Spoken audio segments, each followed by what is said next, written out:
6:32 PM, and we will start with asking if there are any amendments to the agenda. I have one amendment, and that is that we're going to appoint a new board member from the town of Reading. And I think we'll do that right now. We don't really have to take a vote because the select board has approved you. And so we're going to just say we are very glad to have you join us. And tonight's gonna be a fairly long meeting, so be aware. Thank you very much. I'm really honored. Thank you. And Anna, would you like to introduce her? Yeah, Formally? so Gina McAllister is sitting to my left. She is joining us. She's a 12-year resident of Reading. And my understanding is that as a new retiree, she was looking to use her extra time for the good of the state of Vermont and specifically the students of Reading, but the students of the district as she and I have met twice now. Talking about the district structure and what's going on at the state level. And so she's very eager to be here and we're excited. I'm excited to have her for Reading and look forward to having a second voice for our small towns. Thank you very much. Would you like to say anything? Just that I can't imagine a more exciting time to be part of this board. I haven't been able to keep up with the news. I don't know how you do it, but I am so impressed with you all. And so honored to be a part of this board. Thank you for having me. Thank you, everybody. Welcome. Welcome. All right, at this time, there's an opportunity for public comment. If you would like to comment, please raise your hand, identify yourself and your town, and I will call on folks as I see the hands go either here or there. Yes. Hi, I'm Alicia Fijedum from Reading. I'm just speaking on behalf of some of the Reading families that have gotten together. Something really quick to say. Speaking on behalf of the Reading community, we hope to join the school board in a committed partnership to create a stable and sustainable future for Reading Elementary School. We've heard that there's some difficulties going on right now, and we want to just make sure that our voices are heard. We'd like to collaborate by identifying and tracking key metrics such as consistent after-school programming and equitable access for Reading children. We can address long-standing gaps together and how they have impacted enrollment and community trust. Together, we have the opportunity to build a thriving, inclusive school that meets the needs of our students and families for years to come. The families that are posted right now online and the families with us currently are very eager to work with the school in reference to the work groups that are being created. So please keep us in mind and reach out to us so we're able to participate. Thank you. Thank you. Anybody else? All right, well, we do expect to have a work group starting up this summer. And we'll put out to all the communities on the listservs and the front porch forums when that meeting will be. It will be a mix of board members and the public.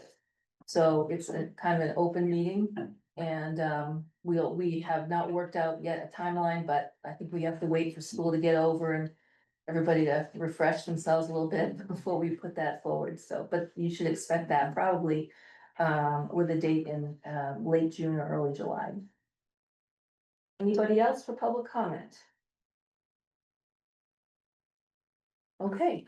All right, we have appointed our new board member already, so we start with the reports, starting with the superintendent's report. I'm going to keep mine really brief. You'll see tonight a collection of progress that the leadership team and teachers have made on the identified strategic plan goals. We have a number of different presentations, so I won't go into detail there.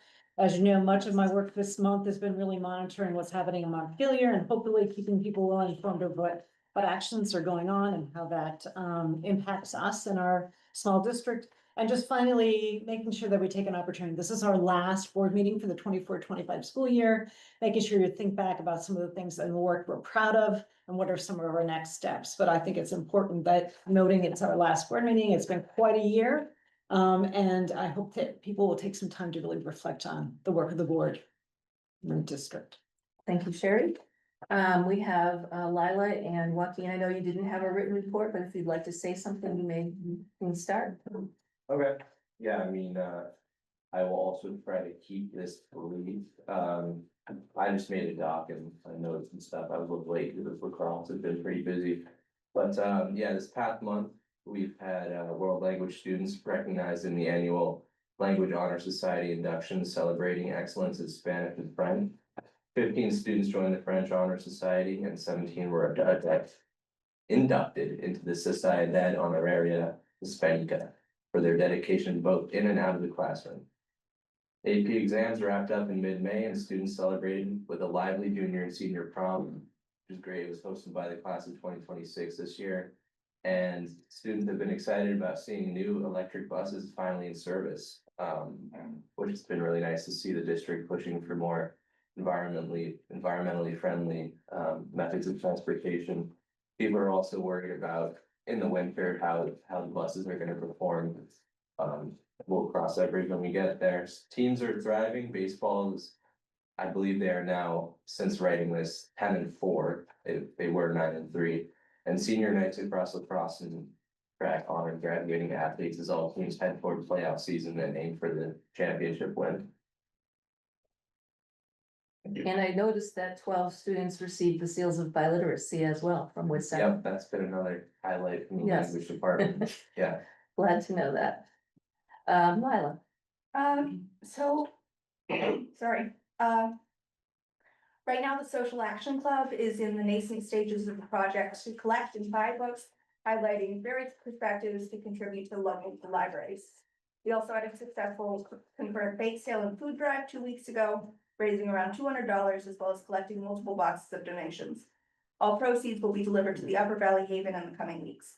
We hope to continue to foster relationships with organizations working for the causes we believe in and care deeply for. And thank you so much to everyone who contributed. Also, a few weeks ago, I went to the Vermont State House with the Vermont Student Anti-Racism Network to testify to the House and Senate Committees on Education in opposition to Governor Phil Scott's school district consolidation plan, or school and district consolidation plan. As of right now, he and a largely Democratic legislature are at odds and unyielding, with the Vermont Senate passing a version of H 454 that the governor refused to approve. I'm so grateful for everyone who has continued to support the legislature in their opposition and participate in the process by reaching out to their representatives and sharing their voice. And I encourage everyone to continue to do so. thank you, Lila. That's great you went there. We should have a legislative report. Yep, Charlie's here. Charlie is here. Yes. I'm sure Not to, yet. I'm sure to see the back rows, but thank you so much for coming, Charlie. So where do you want me? You're right next to yeah. Okay, great. You look tired. Oh, Some late nights then? yeah, hi, my name is Charlie Kimball. I'm a state representative representing Woodstock, Reading, and Plymouth. Well, first, yes, it's been an exciting turn of events at the Vermont State House. Lila, you gave a great report. I don't know what I need to do beyond that.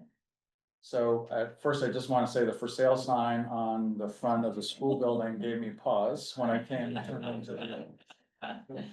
But last week, we had 28 students from the AP government class. And I got to spend some time with them because of a fire drill in the State House, and it was great to spend some time with the students.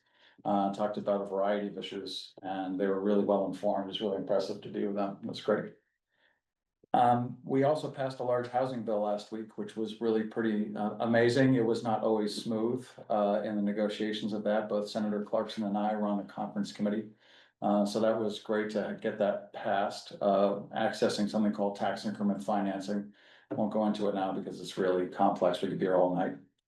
But H 454 was the education bill, as Lila had mentioned. So where that is right now, first of all, your superintendent has a front seat at this, so keeping tabs on it and can talk to the specific issues perhaps better than I, but just to tell you where things are. This is a committee of conference. When both the House and the Senate don't agree, then they form a committee of conference, 3 from each house, and they try to come and negotiate a compromise. And that started out in good faith. I would say Wednesday and Thursday. On Friday, it all fell apart. As in the afternoon, a new proposal was brought forth from the Senate colleagues, which went in a very different direction than they were moving. So recognizing at about 11 o'clock at night that there was no possibility of coming to a conclusion, wiser heads prevailed and said, let's not try to do this right now. So sent people away, the House is not adjourned and the Senate is not adjourned, they are in recess. And coming back on June 16th and 17th for an already scheduled veto session. So that maybe the conference committee can come back together and form some kind of compromise. There are no meetings scheduled yet of the members of the committee. I spoke to one of the members of the House committee this morning, and they don't have anything yet scheduled. The biggest differences of opinion are really on school financing. And the foundation formula that had been crafted by the House in conjunction with Tammy Colby, a scientist from the University of Vermont. And arguably one of the topmost experts in education finance in the country for foundation formulas. So that's the biggest point of contention. There are others about independent schools and how they receive money and the requirements of what percentage of their students could be publicly funded in order to qualify for those funds, the tuition rates set by them. And then just really it's about the money. So on the good part is that the state aid for school construction is still in the bill and still agreed to by the House and the Senate, but without any money. So that's kind of a problem. So looking for money down the road, but it's definitely identified within that legislature that this is something that the legislature has to do, is provide money for state aid for school construction. So that's really the update. We hope that we have some movement. And then what happens with the conference committee is they bring their reports back if they can agree. And bring it back to the House and the Senate, and it's an up or down vote. It can be debated, but it can't be amended. And so there's a few choices at this point. And that's to just come out with what you can agree on as the two bodies. Maybe that's just state aid for school construction. And then take up the rest in the next session. That would be unfortunate because we've spent 5 or 6 months really working hard to try to come up with a new vision, but it also may be in some ways the least harmful. And we're trying to make sure that we don't do any harm and actually make progress going forward. And so then there's the person who's not in the negotiations in the room is the governor. Again, Lila mentioned that. The governor has the power of veto, and if it's not something that he likes, then he will veto it. So it's definitely his administration is constantly consulted by both the House and the Senate. And the conferees actually met with him on Thursday night to say, how are we doing? And he said, things look good. And then they didn't. So that's where we are. So we're not in session, right? Wait a minute. We are in session. We're just not meeting. We have something called token sessions. So every day, Monday, Tuesday, Wednesday, there's a token session where we gavel in and gavel out and call that a day. We don't get paid for it, in case the taxpayers are wondering. And then it just moves the agenda and keeps the session open so we're not adjourned. There's a whole different set of rules happen if you're adjourned. Happy to take questions on where we are, but I hope that also mirrors what you know, Sherry. Yeah. Where are we with class size and restrictions on size of class? So the class sizes are still in there. I think K through first is at 10 and second through fifth is at 12, I believe, and sixth through eighth is at 15. I might be getting this wrong, and 9 through 12, I think, is at 18. Those class sizes are still in there. There's disparity in how sparsity is counted. Sparsity was by the school district originally, and there's a weight given to school districts that have sparsity, and that was less than 55 people per square mile. And some towns realized that that really wasn't fair when one town dominated an entire district, so it brought up the whole district to not be sparse. So then there was a concept of saying, well, what about sparsity by zip code? Well, there's over 340 zip codes in Vermont, and there's only 250 towns. So that didn't really make sense, but that was what the Senate was talking about and the House was talking about. So now they're not really aligned on how to define sparsity, because that just gives extra money for those kids that are coming from those rural areas. Yeah. So that's still in play. The other thing is small schools.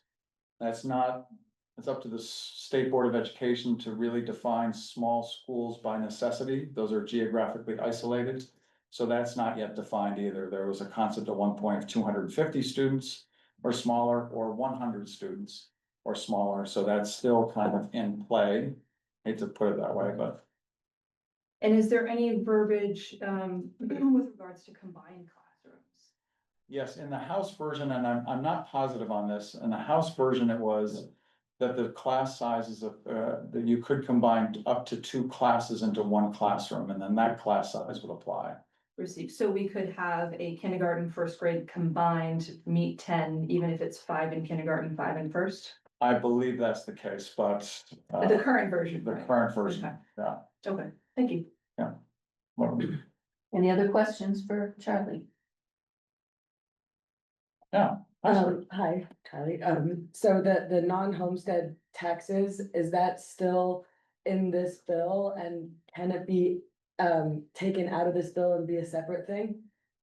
Yeah, thank you for that. So the people, the Senate and the House conferees do not agree on how to approach the classification system that the House came up with. And that is to be able to identify 4 different types of property to be taxed at different rates. The homestead, the non-homestead. That was the House's idea. That was the House's idea to come up with 4 different ones. The Senate pretty much rejected that. And they have a belief that, no matter how the house is used, it has certain value, should be taxed that way. So, now we're in the compromise mode, so there's one proposal to have a study. And ask the tax department to come back with how they could implement a tax system that would identify second homes apart from primary homes.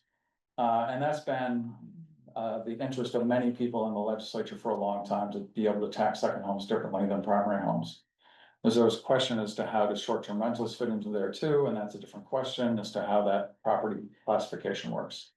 So at this point, it's kind of hanging in limbo at best. It's a study that the tax department comes back in December with. At worst, it's not in the bill at all. Okay, and then thank you. The state aid for school construction, what does that mean? So there's a large section that came out of a task force and a working group, all this language to come up with a few things. One is to have a state aid for school construction task force to figure out what sources of money may be available. Borrowing from the Rhode Island model, where a school district would still go out and borrow the money. It wouldn't be an obligation of the state, but the state would contribute money towards the debt service. So that was one concept. There's a second concept of how do you prioritize school projects, and creating a group within the Agency of Education to manage those projects across the state. So I tried to figure out if there was a way legislatively to say school construction projects that had already received approval could jump to the front of the line. But what I found in speaking with the Agency of Education is that even a school project that was approved wasn't approved for a green light to get state aid for education. It was mostly about, yes, these are reasonable numbers, and so the debt service would not count towards your excess spending threshold. However, when the legislature took away that exemption from the excess spending threshold, that approval really kind of went away. So that's kind of where that is. So there wasn't a way to prioritize already approved. The other part is just coming up with the prioritization of what school projects got green lighted first. Is also in that state aid for school construction piece. To determine, is it a matter of how many students are affected, what's the health and condition, what's the facilities condition index, all that kind of stuff. A lot of that groundwork has already been done. The idea of school consolidation has not fallen into that, so we're dealing with this very malleable area where if you're talking about any kind of school consolidation and what schools can accommodate other schools. Is it an existing facility? Is it a new facility? Is it that kind of thing? So that's, again, where the state aid for school construction language helps address that. Thank you. To ask the other end of the question, is there any verbiage on class size as far as maximum students in a classroom, or maximum staff to students, or maximum students to staff? Yeah, Anything on the other end of the spectrum of class size? there's not. Okay. And there was a construct at one point in terms of identifying student to staff ratio that was really never fully embraced. So, and not only, and then student to teacher ratio, again, not embraced. It was mostly minimum class sizes. Yeah, And thank you for all the work you've been doing. We Yeah, see you. it's what we signed up for. Yeah. Happy to help. Where I can. Question. Is there any language about travel for children to get to these consolidated schools if that's like? I'm The- thinking kindergarten is riding buses for long distances. Yeah, that's a fair question. There's nothing in the language in either version of the House or the Senate about length of time on a bus. However, there's been considerable discussion about it. The idea is to keep the earliest grades as close to home as possible and still achieve efficiencies and positive outcomes.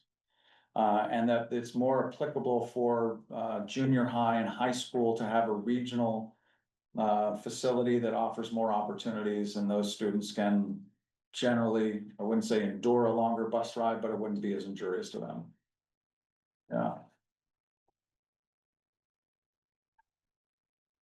I'm sorry. Right. Has there been any research or evidence that has been used comparing maybe what other states have done that hasn't worked? When it comes down to like max size of classrooms and teacher ratios and what works and what doesn't work?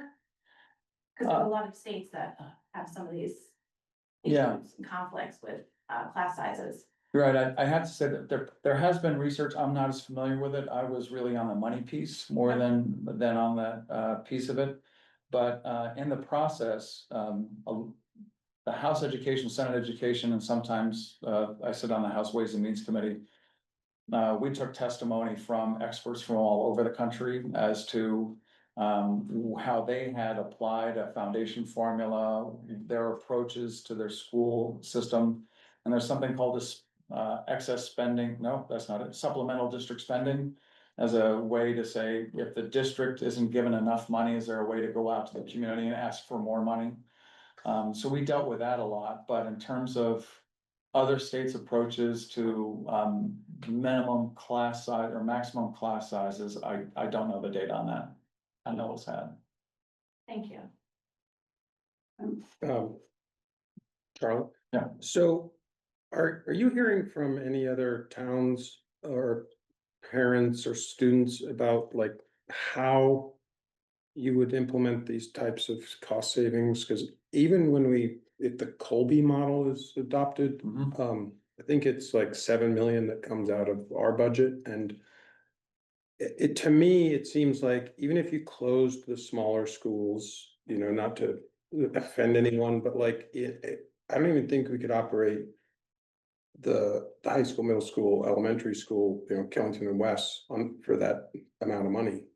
It almost implies that we don't have, that the high school is no longer, I mean, that the parents who called me, who are seeing the headlines of the funding formula, are just, they see it as existential, like, we're not gonna be Woodstock anymore. And so I'm just wondering if you're hearing that from some of your representatives. Oh, yeah. And I'm hearing from a lot of community members. So the spreadsheet that got published about each school district often is an unfortunate exercise in some ways because it doesn't take into account what a new district may look like and the resources that would be available to that district and how that would work. So that's one piece of it. Second, there are some school districts that are really not providing enough resources to their students. And some of that is by choice from the voters because they don't really want to have a higher tax rate. And so they are limiting the amount of resources made available to those students. So a foundation formula should be able to overcome that as long as the legislature funds it. That's a caveat on that. So yes, there are school districts that stand to lose more money than does Mountain View, and they have made their voices very well known as well. And there are some schools that have considerably more resources. Whether it's a variety of language programs that we just don't have, or other resources we just don't have. I always talk about Woodstock having a track team and no track. And some of those things, but it was great to see the 28 kids from the UP government. But there's still a rigorous academic program. you know, some of the things you already know, where there's high spending. We didn't fully implement, the special education census blocks. We still have mental health costs that are, on the obligation of the schools. And that's hasn't really, worked its way through. I know there are some unfunded mandates and trying to continue to identify how that is, filtered down into your school budget. Are there ways to get rid of some of those things? The School Boards Association gave me a 4-page document that's a spreadsheet. It's very detailed on the things that the state has said, you need to do this, but you don't have any money for it. So I'm very sensitive to anything like that, and I know the school, on any initiative, I'll just put it that way. Yeah. One last thing is the miscellaneous education bill, which is where, I can't remember the name of it, is 479? Anyway, no, that's not it. Which includes the legislation for phone-free schools, is also still live. So it's, probably going to be taken up in the veto session. So there's a lot of different things in that miscellaneous education bill that people are very interested in. So just to let you know. Thank you, Charlie. I just want to say that Jim Fenn has put together 3 models of what happens under these. Different Proposed, proposals, Yeah, and I'll be sending that out to the board. And it'll also end up in the communities, so we all Can you please send understand. one to me? Yeah. That'd be great. Yeah. $14,000 per child looks like. So and Yeah, and unweighted? no, he's got the weights and Okay, everything all right, okay. in there, so, and, you know, we don't look too good on those weights anymore in our communities. Okay, Because of the sparsity. Yeah. For one thing. yeah. Yeah. There's one more question. Yeah, because our district is Act 46, and so I'm just wondering the minimum class sizes, does it have to do with the students that live within the towns? Or the ones that are specifically enrolled in each individual school? Because that really limits us, and it makes our smaller towns that are outside of our Woodstock hub, I think struggle because of all the extra resources that are pooled into the Woodstock school that aren't in our other schools. So does that question make sense of like? Yeah. Is it the students that live in the town that could be part of that town, or is it what's enrolled within that school? Enrolled within the school. So there are some towns that have more than one elementary school. And certainly school districts that have more than one school, so it really applies to the school itself. And then, again, there's that small by necessity, because of geographic isolation, so there are some schools that are not close to any other elementary school, and have to look at that and say, yeah, where are they gonna go? Canada? So that's some of the consideration that has to be taken in. Thank you. Everybody else? Well, thank you very much for your Well, opportunity. yeah, thank you. Yeah. very much. Thank you. And I think you all have my email at this point, because I've been receiving a lot of emails. Sorry about that. It's good. No, it's good. I've been sending them out. Thank you very much. Thank Thank you. you, take care. All right, we have a board member resignation. Ernie Fernandez of Woodstock has some changes in his life and has decided that he cannot be helpful. And so he has resigned. I don't think he's online. And he's not here, but he's gonna get a nice gift here.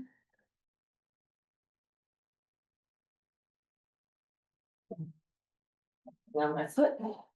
And we also have another resignation, that's not a board member, but it's a board person who we really couldn't do without, and that would be Raina Bishop. So she is going to get a beautiful piece of farmhouse party, thank you, look over there. And we thank you, Raina, for always keeping us in line and for knowing the parliamentary procedures better than most of us and correcting us with no hesitation, which is good. We don't need any accusations of operating poorly or wrongly.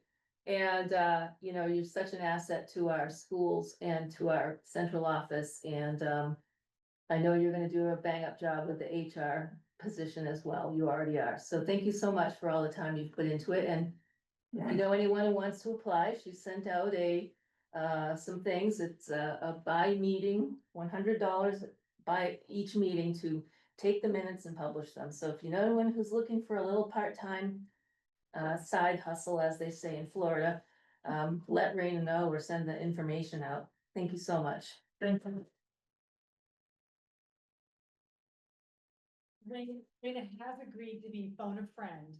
So she promised to have cell phone inside if we need a panic call, she can be available. Thank you, Raina. Yes, thank you. We do have one resignation of an educator, and that is Lori Doherty. Okay, Yes. and which school is she in, Sherry? She has been this year coordinating our MLL program, and so part-time position, working with those students who do not come to our schools with English as their primary language, and has been assessing and setting up systems, so she's been with us since this fall. Okay, well, we thank her for her work. And we have 4 teachers to hire and approve the hiring of. I'm gonna do them as a group of 4, if that's all right.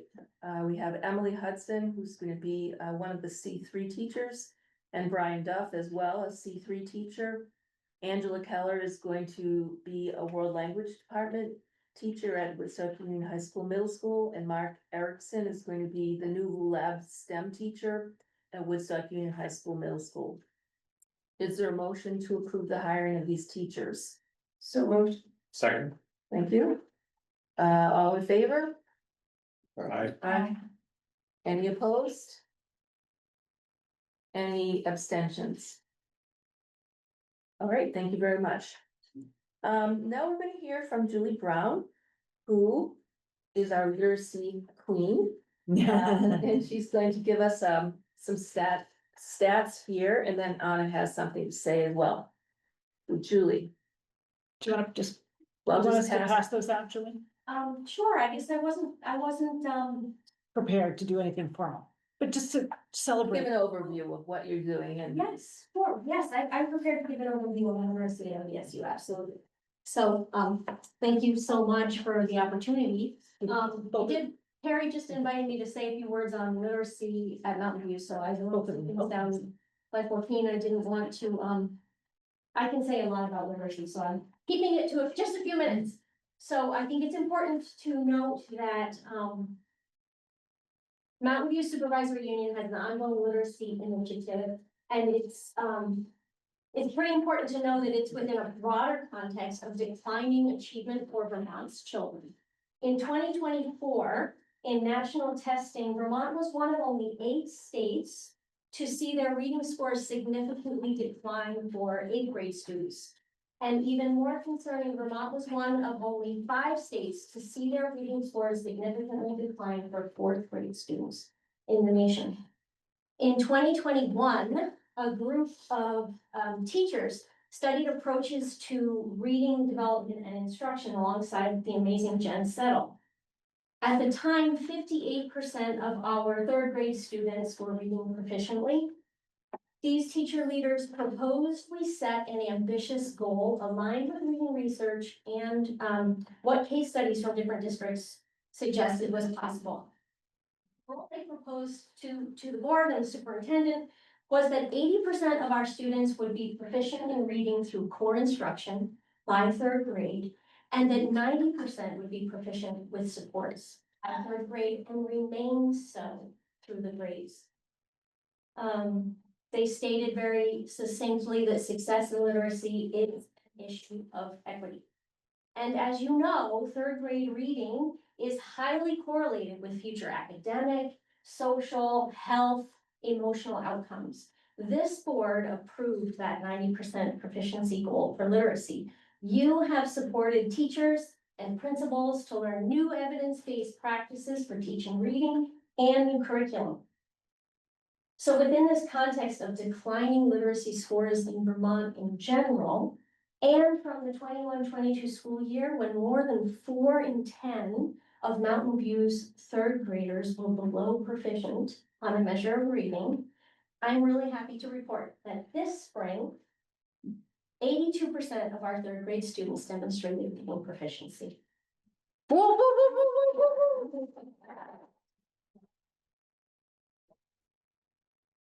I guess a few more words, that's not just a data point, it reflects the hard work of our teachers. It predicts future academic success, and it promises to reshape our district.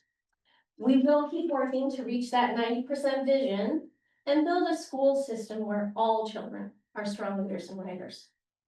In fact, several classes and grade levels at MVSU are already approaching 90% proficiency in just 3 years into this initiative. And other grades are trending upwards. So in closing, I wanted to thank you, the board, and our community for your commitment to not just talking the talk of literacy as equity, but walking that walk with our teachers. Our preschool teachers are preparing our youngest students with the foundational language and literacy skills they need for future well-being and academic success. Our elementary teachers are working so hard to adopt new curriculum and teaching methods. Our middle and high school teachers recently shared their work with a national audience, and our principals and leaders are all rowing in the same direction. And really, truly, Mountain Views is becoming a lighthouse district for literacy in Vermont and beyond. And I just really thank you as the board and the community for your ongoing support. And the work continues. So thank you very much. Well, thank you very much, Julie. I think.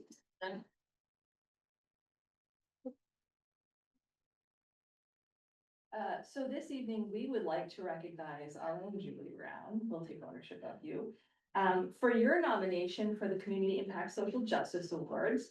So as a member of the Black, Indigenous, People of Color Employee Resource Group at Dartmouth Health, we created the BIPOC ERG to honor we created the Community Impact Social Justice Awards to honor social justice leaders of the past by shining light on all leaders of social justice who continue these legacies today and into the future. Among the full area of the Dartmouth Health area, which includes Lebanon, Nashua, Manchester, and Concord, Julie was one of only 12 nominees. And her nomination spoke to her personal and professional commitment to address literacy as a civil right. And your efforts have included supporting fellow MVSU teachers in literacy instructional practices and speaking nationally on a topic of adolescent literacy, as you spoke to. Our district structured literacy program is thanks to Julie, and she has served in a variety of roles within our district, including structured literacy teacher, special educator, literacy facilitator, and EL coordinator for MVSU. So I heard you got called doctor. Have you received your doctorate already? All right, so you're not currently enrolled in a doctorate program, but have officially graduated. Congratulations, doctor. And she continues to find inspiration in her students. So please join me in congratulating and celebrating Miss Julie Brown, Dr. Julie Brown, for your nomination for your Community Impact Social Justice Award. Thank you.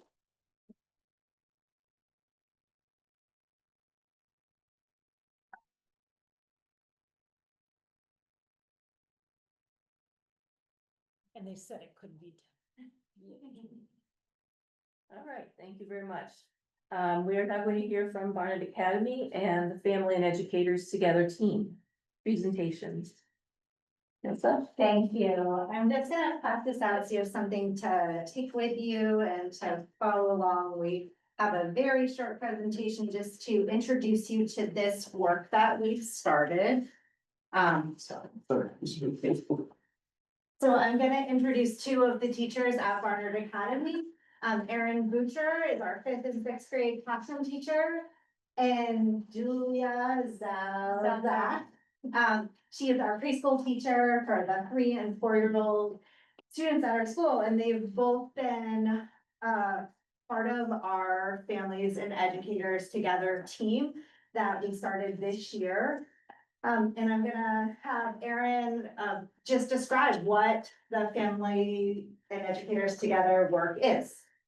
Yeah, FET, it stands for Families and Educators Together, and its primary goal is to foster authentic, trusting partnerships between schools and families. At our FET gatherings, family members discuss how to build a more inviting, equitable, stronger school community for everyone involved. With equity as a primary focus, we want to make the decision-making process accessible to all parties at our school. We want parents to be able to express concerns and provide a variety of perspectives that might not otherwise be represented. Specifically, any family that might have had barriers to being involved in this process in the past, and making them feel not only involved in the process, but as active participants in that process. And Julia's gonna share a little bit of her experience with the first meeting that we had, which was very well attended. The parents that we invited, it was an incredible moment to be able to just say, we're asking you to come together so that we can listen to you.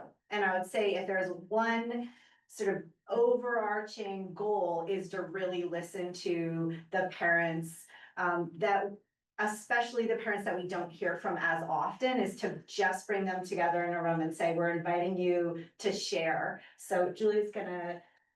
Yeah, so we only have the one meeting so far, and I've already seen a few benefits. And, one of them is just getting the chance to get to know families better outside of a parent conference.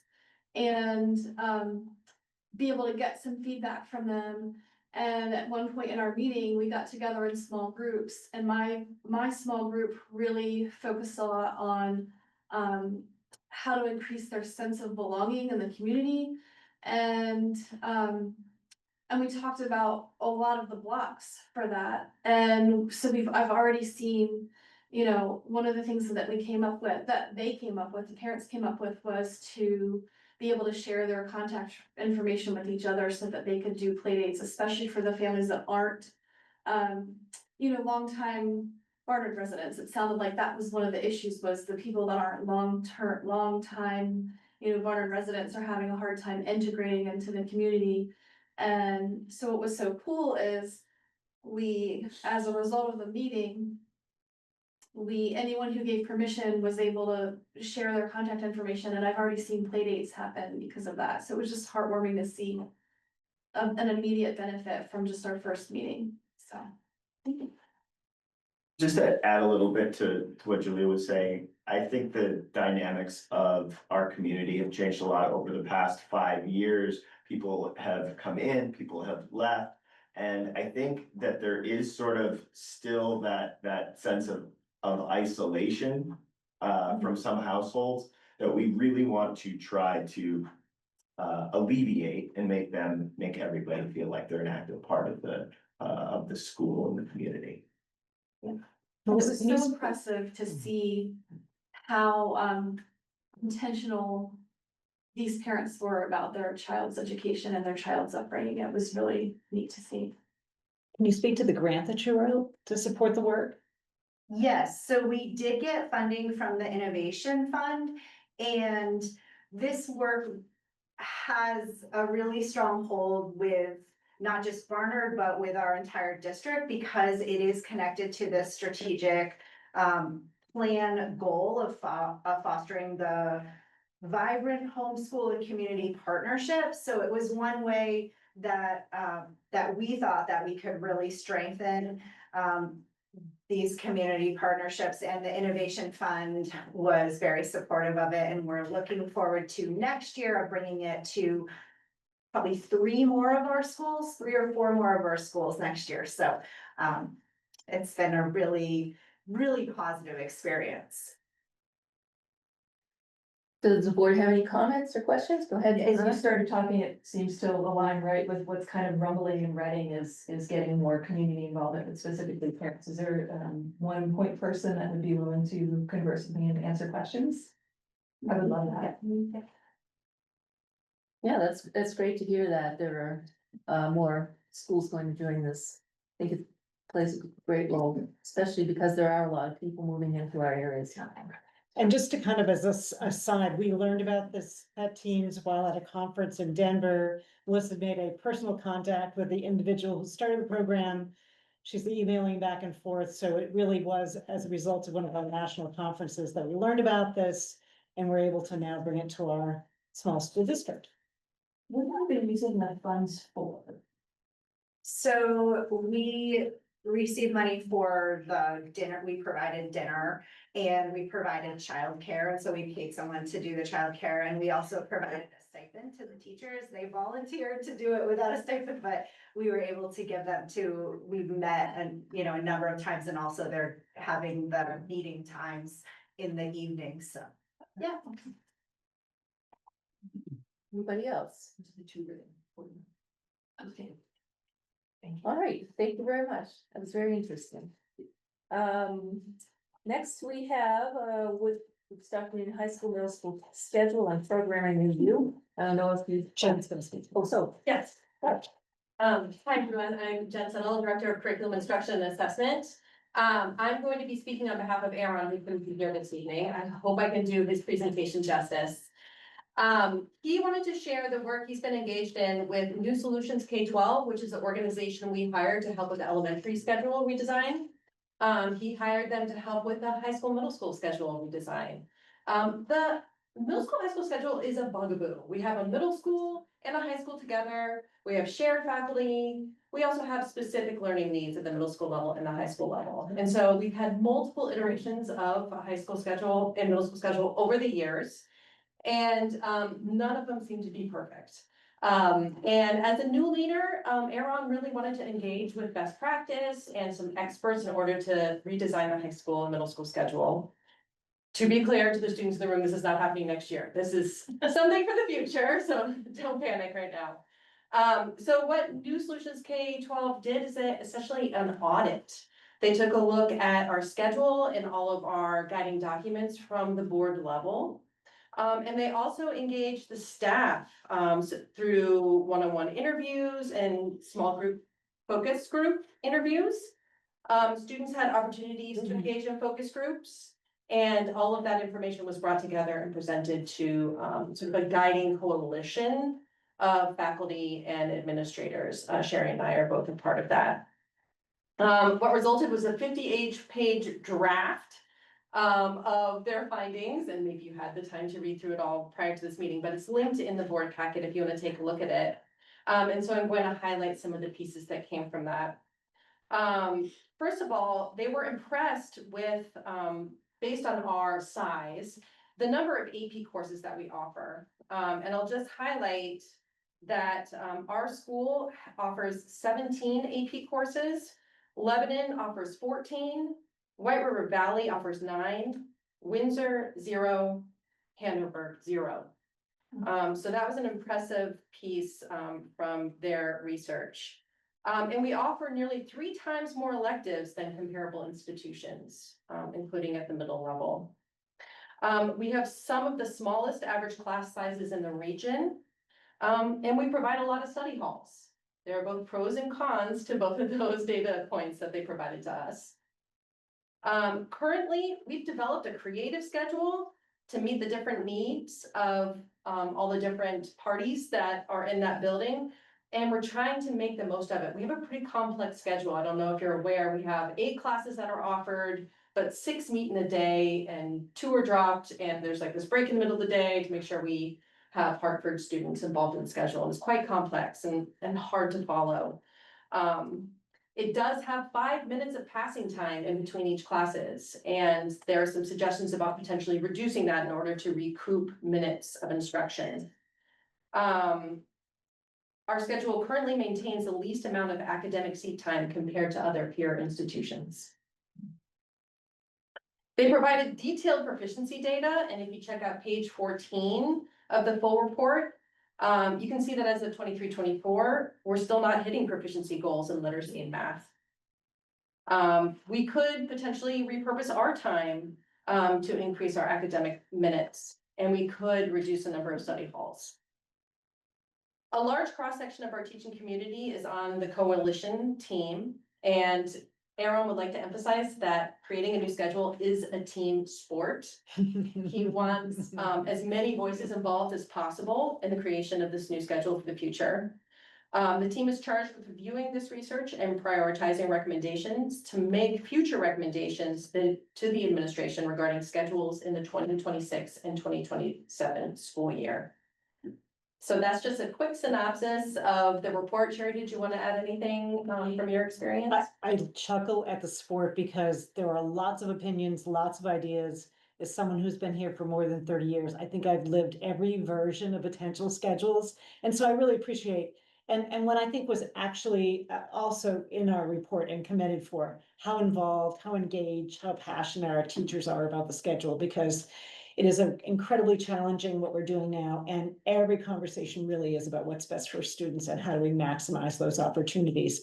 But I think what Nate Levison's team is really every minute has to be treated as, you know, the most important. We cannot waste a single minute when we have students in that building. And so really thinking about how we maximize learning, using every minute they're with us as a way that ensuring that they're learning and they're engaged and they're, you know, being inspired in different ways. But it was a very positive report about what's being offered, and great to have, you know, and New Solutions K-12 is a national organization, consulting group, so very positive. I did have a chance to read through the 58 pages. All I do is sit with my foot up most of my day, but having worked in the shared staff position that I was in for a long time over there, I think one of the hardest things has always been the shared staff issue. And it's very, very difficult to try to get dedicated, for example, art teachers only who do middle school. And so because there's not enough sections to justify the job. And it's always been the biggest issue, and they didn't really have an awful lot of suggestions around that problem, which is a real one. So I'll be interested to see and follow that. Thank you. So I'll say from a student perspective, going from one end of the building to the other, just to get to another class, needs to happen in 5 minutes, especially if you need to stop at the bathroom or something. So I think reducing pastime would definitely not be helpful. Could you do it in 4? Or if you want that 7 extra minutes, 6 extra minutes a day. Thank you. Yeah. It was kind of a stark contrast that we have these great elements of like APs offered and electives. But then we were the worst or the least academic time. So it makes, and I tried to get into the report and I couldn't get access until Aaron granted it this afternoon. It begs the question, how do you measure academic time? Because if you're in band, if you're in personal finance, I mean, of course, we offer, is that not considered academic? I mean, for 17, 18-year-old kids, I think it is. I mean, it's one thing in 3rd, 4th grade that they just be in literacy and math. And I know when Nate Levinson did this report for the elementary schools, it was all about measuring minutes of literacy and math. But in high school, I think you should be getting, you know, credit for minutes and electives. So how do you define academic time? It was just total number of minutes of butts in seat during class time. So no, it wasn't subject based at all. Oh, it's not, so just pure Right. academic time? Yeah, yeah. So how is it that we're least academic time? Do we not start school early enough? Do we get out too early? Do we have too long of a lunch? Like, what was the culprit? That's what we have to figure out. That's part of what this is digging into. Yeah. Yeah, they didn't define that. They just add the minutes. Well, I think part of it is that we're trying to do 8 classes. And so by having you, it's a finite amount of time. And so if it's 6 per day, one's dropped off, that means that, you know, the classes, you're not getting 8 a day, you're getting 6 a day. So when you total it out, we were significantly less and one of the pieces that Right, and it's just like, it's about refining all those extra minutes. So 7 minutes doesn't sound like a lot, but added up over the course of a year, that is a lot of minutes. So it's making micro changes on the daily schedule, maybe thinking about how to reconfigure lunch. We have like multiple lunch rounds that go through, and that sort of gets up time. And then the minutes in between classes, and just really refining over the course of a year is really the minutes we're trying to like recoup. There's a large number, and they provided that within the report. That we can recoup over time. Lila? If I could just, say something in favor of our time, I can absolutely see reducing study halls. But our time, I'm involved in like 6 clubs and organizations, and I just know that that is going to, I absolutely see the value of instructional time. But I know that, you know, being the co-president of Social Action Club, being secretary of QSA, that is gonna be valuable for my college application in a way that 25 minutes a day is not going to be. And the report does not suggest club time is not valuable Okay. or non-academic time, but sometimes our time isn't used well by everybody, right? So figuring how we can reconfigure our time potentially could be a solution to the instructional minute issue. You should read it. There's a lot in there. But does the reduction of study halls contribute to like now she's not gonna participate in these clubs because she doesn't have this study hall to perform her work? So she needs to do it for after school. And or the reduction in sports activities because if there's less study hall, they're, you know, they don't have it, they're not getting home until 9 o'clock at night if they have an away game. All factors to consider. So I just want to make the point that right now the public is not allowed to ask questions, and so you can ask it at the next Sure. public comment, just because people are new to board meetings. That's how we run a public meeting, just as the select board and other groups do. Thank you. Anyone else on the board have a question or a comment? All right, we'll move on to the MVSU Quaglia Culture Survey presentation. Right, so every year we know we do the culture survey. We take a time at the end of the year to look at that data. Sorry, I did share, I did a slideshow. Thank you. So we try to take a little bit of time to look at what happened in that survey by individual buildings. And so just to kind of review our first strategic plan really put a value on creating a culture survey. So we identified Quaglia as the method that we use to collect data, and it was really to identify and address that goal.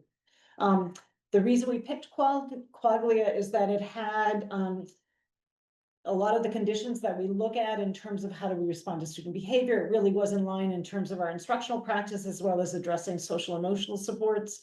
The other piece that was really helpful with Quaglia is that parents, teachers, and students are really asked within the same body of themes. So it gives us an opportunity to compare data over periods of time. And so each of our administrators have identified with their highlights, their concerns, and their action steps. So each principal is going to talk about their page, and we have Melissa with us. All right. So there were so many highlights, but we were asked to only pick one per school. So mine is for Barnard Academy, that's 34% increase of students reporting that they like going to school. So over the time that we've done this survey, it's increased by 34%. An area of concern that has continued from last year is and actually decreased for students reporting that they see themselves as a leader. That's gone down 23%. And that's something that our entire faculty took on as a goal this year. And we really thought deeply about it in our staff meetings and done additional surveys in each teacher's classroom, because we want to increase leadership opportunities for our students and create clarity for students around what does it mean to be a leader. So it's been really interesting work, and I think important for our students as they grow and learn. Thank you. Hillington Elementary, Mary? Yeah. So one highlight was that 100% of our parents who were surveyed are proud of their school, which made all the faculty and myself really, really happy about that. However, one topic of concern, and hasn't, this topic has been around for a while. It just had a bit of a sharp increase this year, and that is that 27% of our students in grades 3 through 5 indicate that school is boring. It increased almost 9% from 2024. So this also came through in our PBIS survey that we send out in the fall. So one thing that we've been working on, because this, like I said, it's not entirely new information to us, is increasing meaningful and productive student learning experiences in grades K through 6, so we can foster that early. But we've also been working with the Dartmouth Senior Design Team this year in particularly looking at boys who indicate that school is boring or they don't feel challenged. So we've been fortunate to have those seniors from Dartmouth in our building a bit this year, doing some protocols, working with teachers, interviewing teachers. And actually tomorrow we're going to Dartmouth to learn about their final protocol. So, or their final presentation and what they've unearthed and learn about their recommendations for us. But our fifth grade teacher's been working really closely with them and has been implementing a few things in the classroom that she's been seeing some nice results with engagement with students. So yeah, that's definitely on our top of our list. Thank you, Mary. Brandon. Yeah, good evening. Like Melissa said, it was hard to choose just one, and we had great data from Reading as far as I looked at parents and proud of their school. They feel welcome in the school. I chose one that showed a little bit of an increase that was important because daily I get to see the relationships that are made between teachers and students, and I thought it was just nice for this to see an increase to go back up of that teachers or parents are saying that teachers know what the child likes to do outside of school. So it just kind of shows this like strengthening between the school home partnership. A couple areas of concern, just staff working in a collaborative manner and also having a voice in decision making. So an action step would be to create more pathways for staff to feel like their voice is heard if they're not feeling like the current avenues are effective. Thank you. Thank you, Brandon. Devin? Hey everybody, I'm gonna spare you the video during bath time. Sorry, I'm solo tonight. At Prosper Valley, had a lot of cool things to report. Looks like I did break the rules and choose 2 highlights. My apologies. One of my great highlights was that the staff reported that bullying in our school was down 22.5%.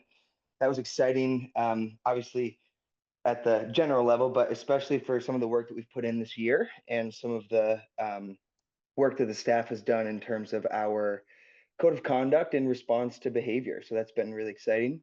On the student side of things, students report that respect among one another is, well, they didn't report that it was up, but they say that students respect each other, and that was up 34.5%.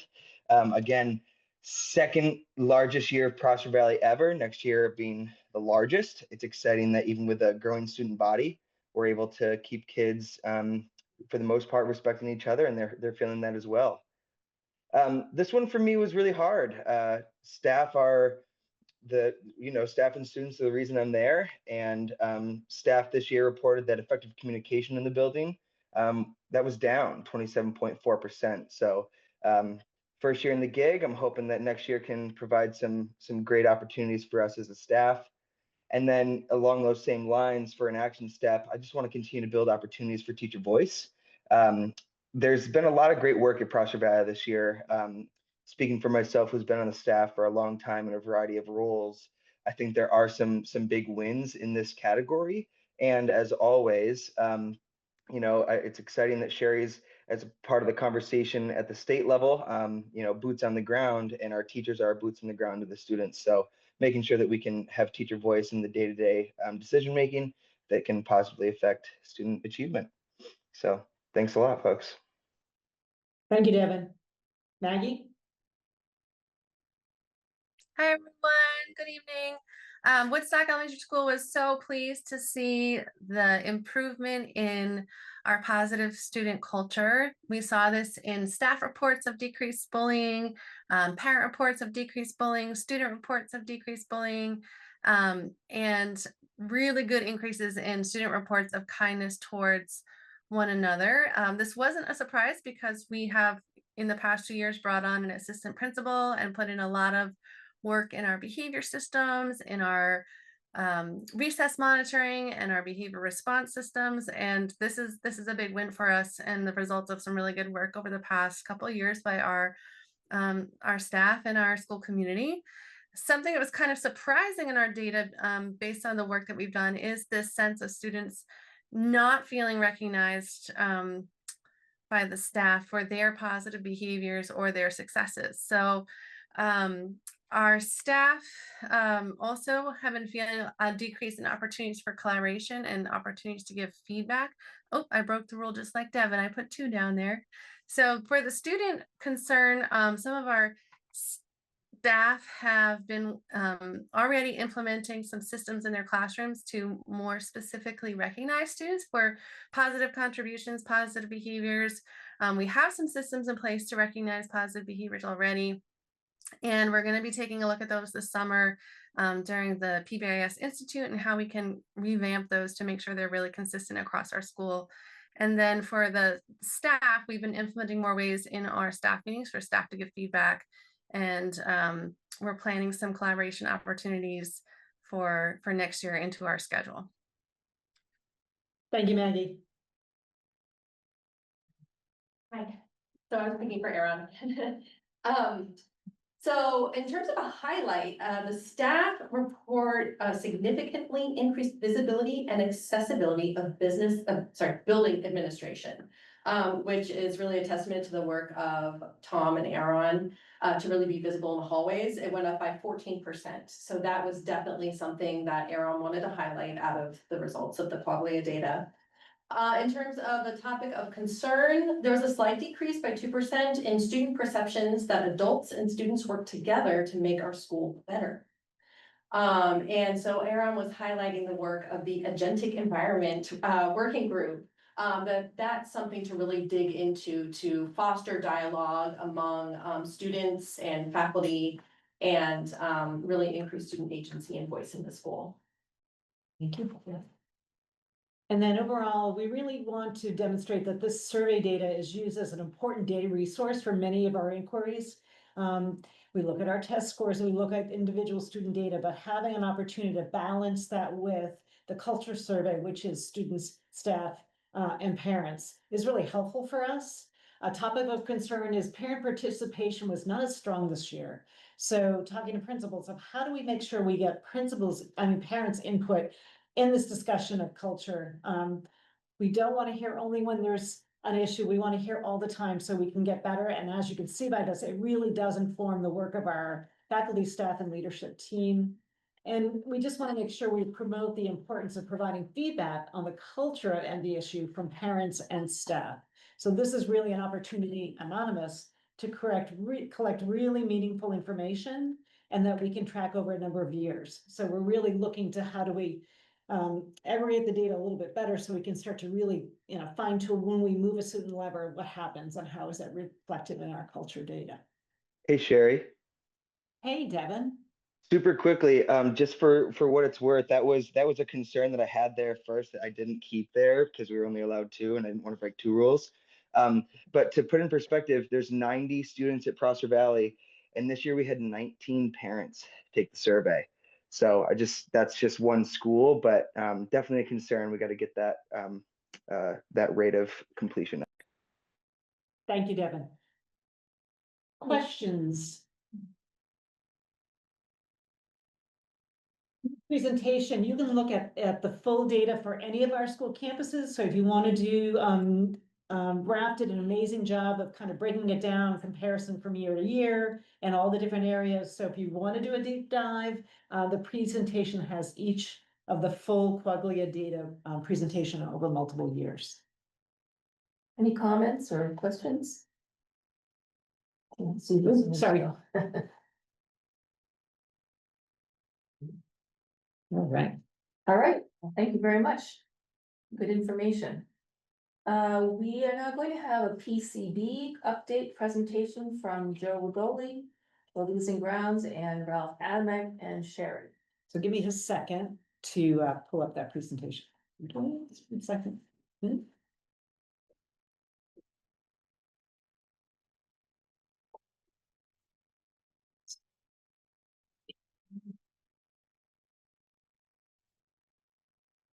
Now this will look a little familiar. This is an update from a presentation Raph and I gave a few years ago. Thank you, Julie. And so let me get it to this point here. There we go. All right. So as many of you know, there's been some changing information about PCB testing. So it was, Ralph and I decided it was important to start again, how do we get here? What are PCBs about? And where are we needing to make some decision points in the near future? So first, we're gonna talk about the ABCs of PCBs. We're gonna look at the AOE guidance thus far. We're gonna look at some options that MVSU have regarding this. It's not a pause, and then we'll answer what questions we can answer. You wanna do this part? Sure. Perhaps this. So PCBs are a class of compounds that were really widely used in construction materials from 1950 to 1979. The list of things that they were used in is exhaustive: paints, varnishes, lacquers, plastic and rubber around electrical cables, insulation materials, adhesives, tape, caulk, grout, acoustic ceiling tiles, all sorts of different pieces, sprayed on fireproof.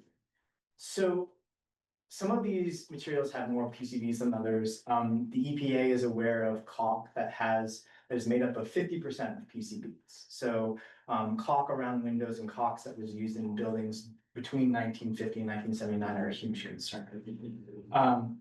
This wide variety of sources can make it incredibly difficult to track down and to remediate. You can imagine if you test the PCBs and then you try to find those, that's a really long list, and that's not even all the things. So it's very difficult to track back. So off-gassing of those materials, so those materials putting it into the air, is the primary route of exposure. And the EPA has determined that PCBs are probably carcinogens. And the WHO has said they are definitely carcinogens. And high levels of exposure can cause all sorts of non-carcinogenic effects as well. So they're a serious threat and something to be concerned with. Here we go. So how do we get here? So back in 2020, people will remember, I hope, that Burlington High School did test for PCBs. As a result of their fundings, the Vermont passed Act 74 in June 2021 that began establishing what are the levels for acceptable PCB presence in each of our buildings. As a result of that report, or that act, which basically, and Ralph's dug deeply into this, really was a allocation of money towards the Department of Health to begin to investigate and assess the presence of PCBs in our schools. Correct me if I'm wrong. Then in 2021 November, the Department of Health set the standard acceptable in Vermont, depending upon the age of each student. And then AOE released operational guidance in December of 2022. And that told us at what level could we have students in the building, at what level did we need to remove students from the building. Just to confirm, it was the age of the students in the building, not the age of the school itself. Well, both of those are factors. So it really is buildings that were built prior to 1980, the materials used. And then when assessing the presence of PCBs, how many parts per million? Parts per, we'll get there. Integrated per meter squared. Thank you. So in 2021, the Vermont legislature required that by 2024, it's 2025 now, all schools built or renovated prior to 1980 be tested for PCBs in the indoor air. Also in 2021, the Vermont Department of Environmental Conservation, DEC, was given authority to regulate releases of PCBs from building materials into indoor air. And I put the memo link in the presentation. And this is what came. So one of the most important questions is, if you're measuring for PCBs, what level is going to initiate some action? And that's a really hard thing to answer. And what you'll see here are two separate charts. So the top chart was from the Vermont Department of Health memo in 2021 around PCBs in indoor air quality in schools. And you'll see that they have a different level set for kindergarten, pre-K, and kindergarten through 6th grade, and then 7th grade to adult. This is compared, and so these units are the same, as Matt said, they're nanograms per meter cubed.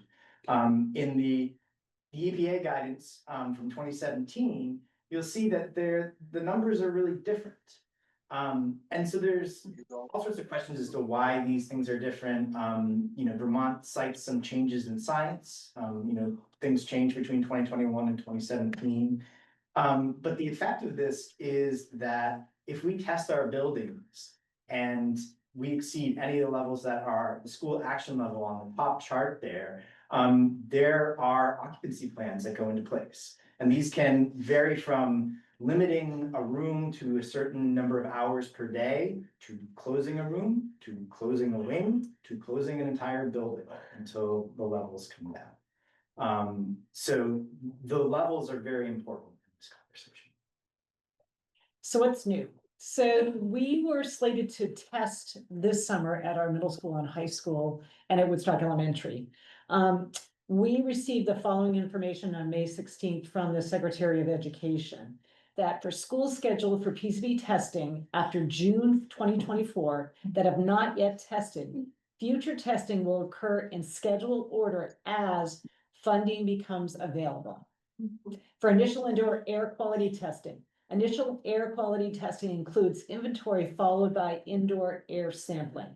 In addition, that's paragraph 1. Paragraph 2 was, at this time, the Agency of Natural Resources is prioritizing funding work at specific schools with elevated concentrations of PCBs in indoor air. These are buildings that were already tested and identified as having PCB levels above what is recommended.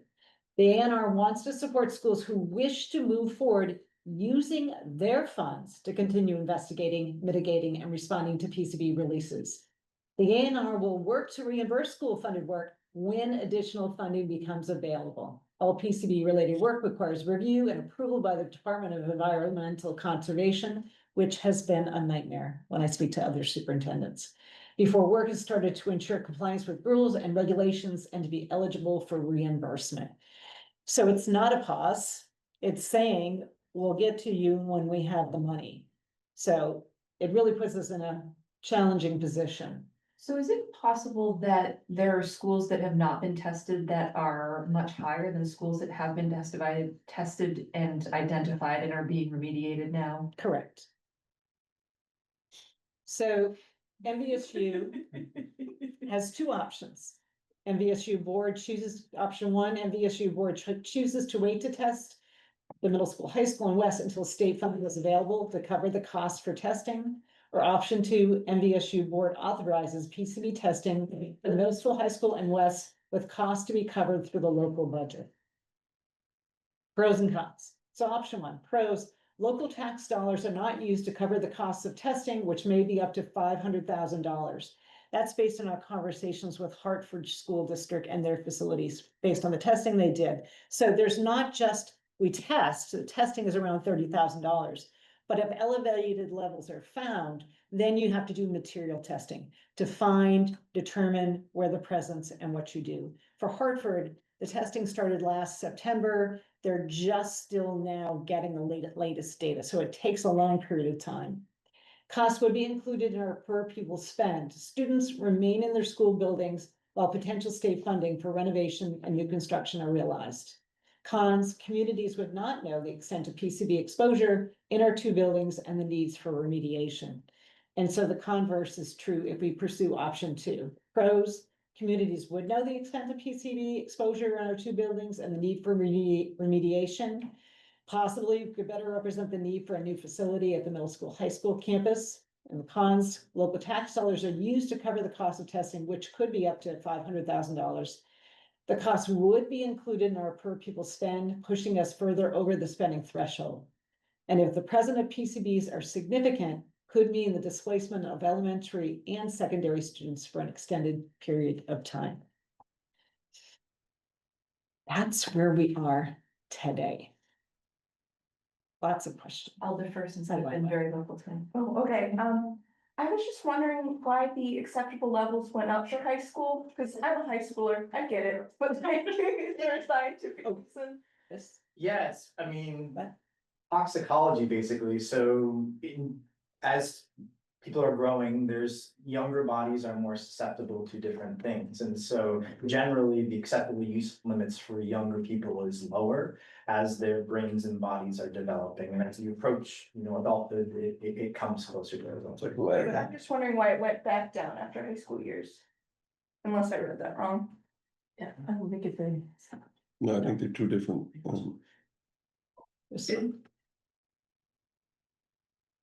Oh, sorry. Yeah, it's that one. Yeah, the 19+ adults 450. Yeah, I don't know why. Yeah, I don't know. That's a good question. That's from Thank the you. EP. That's a great observation. I don't know why. I would that is. argue that that's incorrect. Yeah. Specifically I was like, because does someone have a 15 good through data? 19, no, you're still developing, your brain's still developing, 15 through 19. Again, I'll defer to Laura. Laura?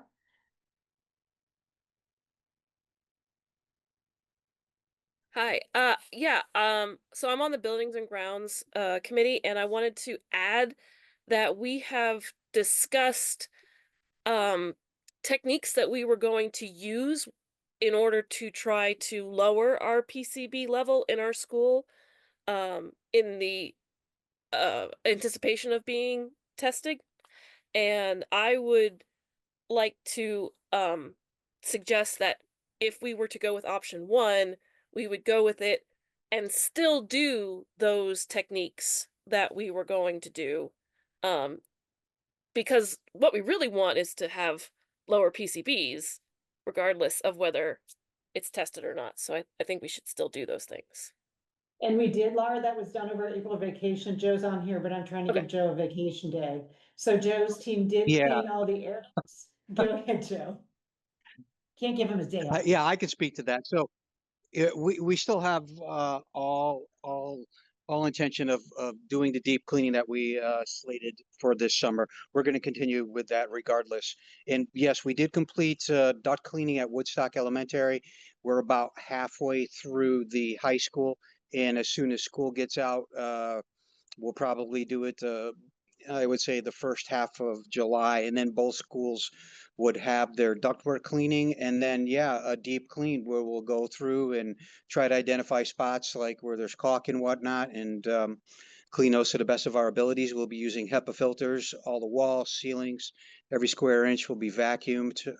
It certainly will be beneficial for us to continue down that route. Yeah. And I think that should be communicated to our communities. That regardless of the fact that the testing is not going to take place, we are being proactive to try to reduce PCB levels in our schools. I assume there's a standard way of testing where air moving and the windows closed or something, right? I mean, you can't be having all kinds of just go in a room and test, right? Yeah, I think, it varies. Yeah, there is a standard way, and I think, you want to have something that represents what the. Air moving in the ducts and the windows closed, I would, or something like that. Right, something, ideally for us, it's around like, what would be the what would we be experiencing in winter? Winter when we have the windows closed and. Right, okay. Josh? So from a standpoint of it'd be similar.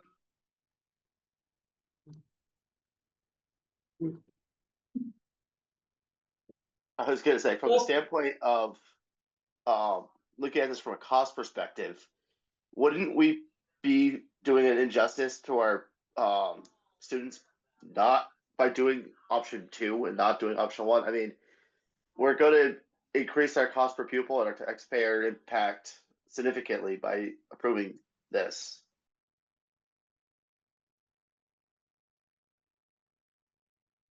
Yeah, that's one of the things we have to consider.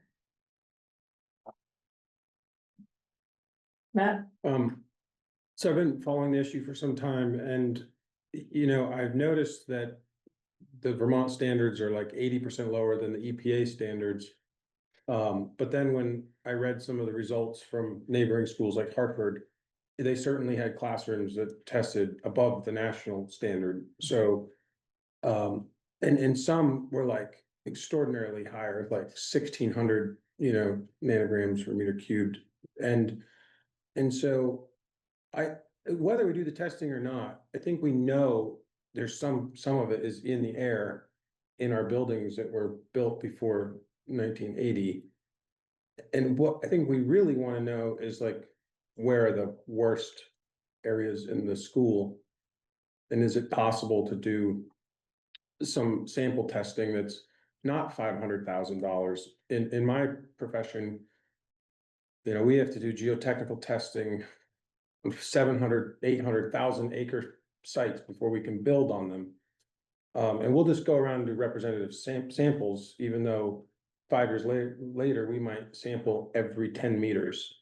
So is there an approach like that where we could do some, like, just certain, try to like do a couple different areas of the building, like the gym, cafeteria? I don't know if Joe knows the answer to that. Is there an alternative to testing that's not 500,000? So the initial testing is approximately $30,000. It is then if you find the presence of elevated PCBs and begin to explore deeper into where specifically within those spaces are the areas that are emitting the PCBs. That's when you start running up the additional dollars. I've heard. Joe, is that what conversations you've had, Joe? Yeah. So what they do is a general test. If folks are familiar with a radon test, it's pretty much the same thing. It kind of, they go by square footage, and depending on rooms, they'll have sensors in there. Once they detect PCBs, they'll try to narrow it down. As Raf indicated, it's in so many materials. What they'll actually do is start taking samples and determine where the PCBs are located. Could be paint, could be caulk, could be a number of things. Generally, that's how they'll go about it. They spent 220,000 in Hartford on the high school with initial testing, and then they spent just over another 100,000 in some more actual material testing to narrow down the areas that were getting high readings. Go ahead, Anna. So it sounds like maybe that Killington has some information on their PCBs, and we would be doing middle school, high school, and Woodstock Elementary. Would the expectation be that at some point we would do all of the campuses? And is there, I'm getting yes from some and no from others. So the expectation from the state is first the middle school, high school, and west, because they were built prior to 1980. According to the state of Vermont, Killington and I think Barnard, Joe, is scheduled also for testing. Reading. Yeah, the only other two schools, yeah, Killington and Reading are the other two slated to be tested. Okay. But they weren't built before 1980? We still testing? Parts of them were. Parts, okay. Yeah, so I'm wondering along the lines of what Matt was saying is finding more targeted, maybe approach to where the testing is happening. And my opinion is it's inhumane not to do this testing, even if it's gonna cost our taxpayers more dollars, right? We could have had a new campus and this wouldn't be an issue. And I can't rightfully sit at this table with 2 students and fellow parents and say that we should do this because of money. And teachers that are there. Yeah, absolutely. And family members who work for the district as well, yeah. I guess it's more the students because they have smaller bodies, right? And they're more apt to be affected by these.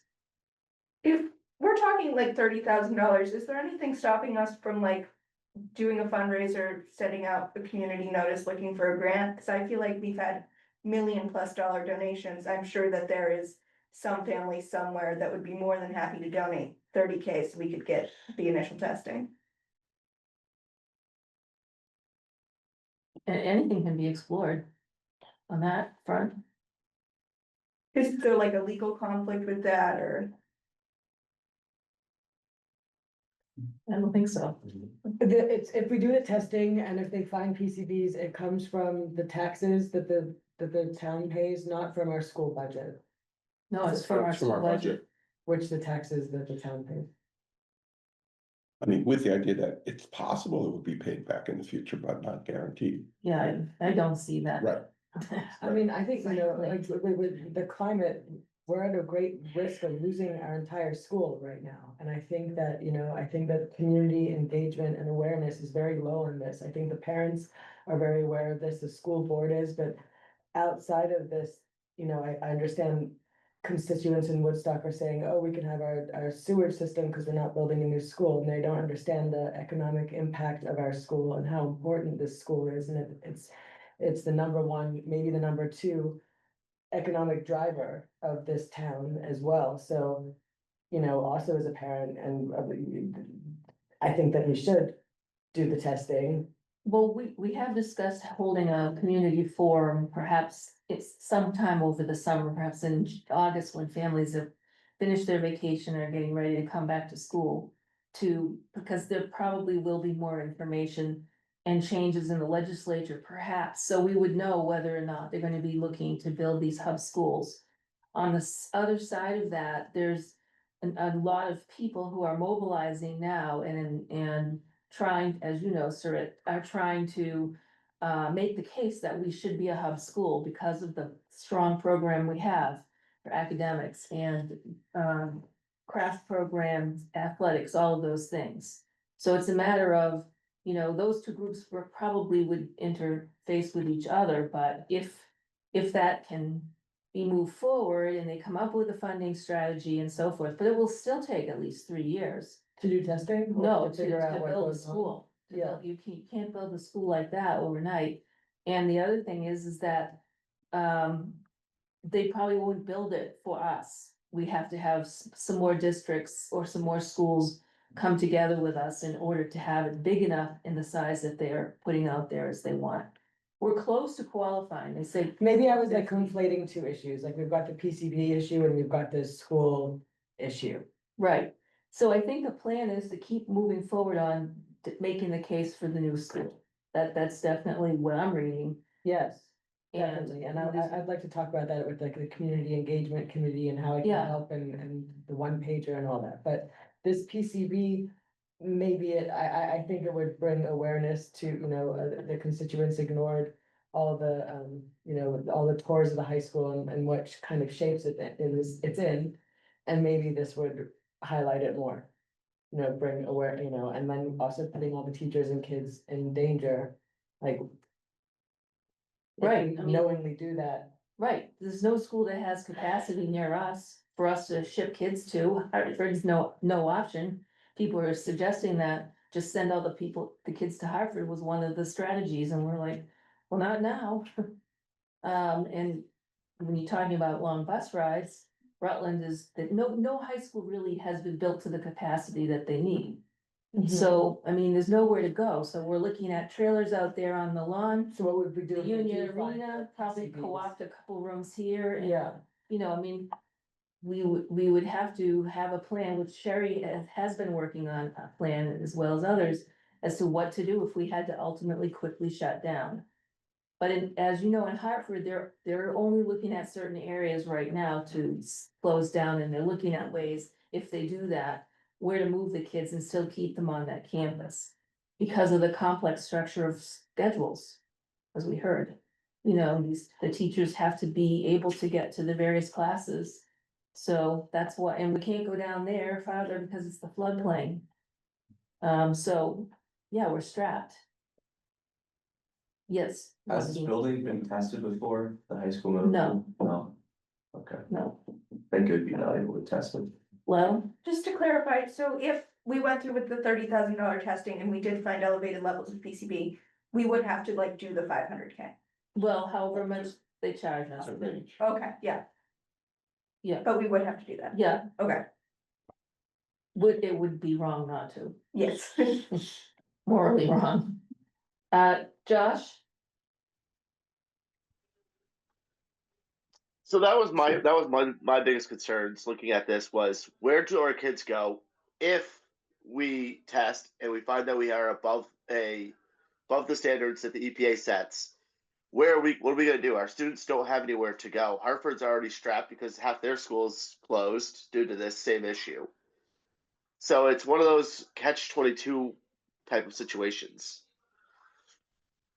Right, and it may be that there's some areas of the school that could still be used. That's the unknown.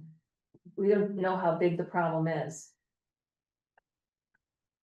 Somebody mentioned portables or that's what happened in my elementary school in Arizona. I think we had issues and we had a lot of it was like trailers, and, Yeah. and that's what it was. So there are solutions, it's not like there's no. They're very expensive, I might add. Yeah, but we don't have to like necessarily do AC, cause it's, you know, cause it's winter, like you did in Arizona, so. We did price them out. It was. For Joe, that was 100,000 per double class. I mean, we've mapped out the costs. It's still pretty significant. Plus, we'd have to run, you know, sewage with water and electronics and, you know, connectivity. I mean, there is an option. It would be the football field. Yes. And the hope would be that it would be similar to Hartford, where it's areas of contamination as opposed to what areas are still usable, maximizing the space we have. We have Union Arena, that could be an option. I mean, I think we've been trying to play around, what would we do based on, not just this, it's not just PCBs, if we lose a section of the building due to heating or the septic system, or there are lots of reasons we could lose portions of that building. Lara? Yeah, I just want to point out that if we go down the testing road and we spend the $30,000 and we hit, and then we have to spend up to $500,000 just to do more testing, that's just the money we'd have to spend for testing. We would then have to come up with the X number of dollars in order to fix it. And again, there's this vague promise that we might get reimbursed for that someday, but honestly, the way things are going, we can't count on that. No. Joe? Yeah, just want to clarify a couple things. First of all, the price, 30,000 would probably be the cost of doing Woodstock Elementary, between 30 and 50. The high school, the initial testing would probably be between about 150 to 200. Then initial testing after that to kind of narrow it down might kick us up a little bit higher. The cost of doing school classrooms on the football field, I think Jim and I came up with a number close to just under $1 million for it to be set up. And I forgot the total amount of classrooms, but I think we had 6 or 8 classrooms out there. And they were about 100,000 a piece, plus the infrastructure, the utilities and sewer and septic, all that kind of stuff. Have the details of one of our building options when we were looking at putting the new building options. Sure. Oh, sorry. Have, that I can share. Joe, maybe you know this, but has any school that has a building that was built before 1980 that has done their testing actually come back with results that allowed all their classrooms to stay open? Or is this just like a foregone conclusion that everyone who tests fails? Like, do No, we know? actually, there have been a number of there have been a number of schools who have tested and came back under that were built before the 80s. It's really hard to predict. It certainly is. Yeah. I do have a feeling that the Woodstock schools. More in time, Joe, we didn't catch that. I do think the Woodstock schools have a greater chance. Of failing or passing? We couldn't hear you. One more time, Joe, we didn't hear you. My apologies. Yeah, I do think the 2 Woodstock schools have a high probability of hitting. Just because they were built in the 50s, both of them, and PCBs were widely used more in the earlier stages. And again, in 1980, they stopped. So I do think those 2 schools, whereas Reading and Killington had some rehab done to them, not that the Woodstock schools haven't, but they've had some renovation. So I do think they have a slighter chance of not hitting, but I do think the 2 Woodstock schools, we would be lucky if we didn't see results that would impact us. John?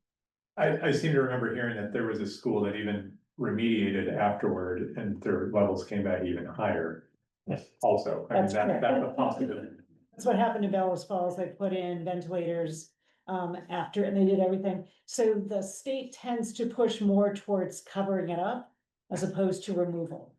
That's why Hartford is dragging out the way they are. Their board and their superintendent are really believe that they want to do more than containment. If you do containment, then you have to test quarterly, which is $25,000 a pop. So that's an annual cost into perpetuity of $100,000 per year.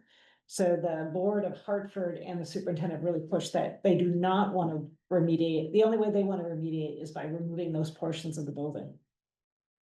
But that's true. That's, I mean, the most northern high school, that school district were really put into really significant situations. So it's incredibly impactful, and the process that you have to go through with the DEC is, they don't make it easy.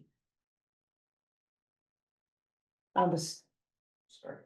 The superintendent at Hartford, Katie Sutton, has offered to meet with the community if we had a public forum, as well as Rath has some individuals that he could bring forward that might be able to give some more information about PCBs if the board chooses to pursue having a community forum. Bob?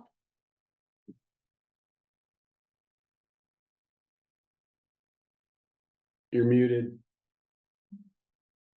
Bob, you're muted.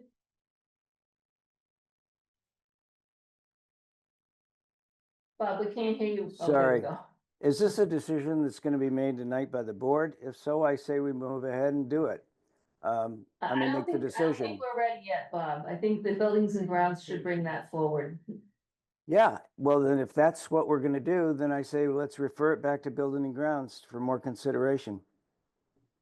Yes, and we would like to have the communities have some input as well.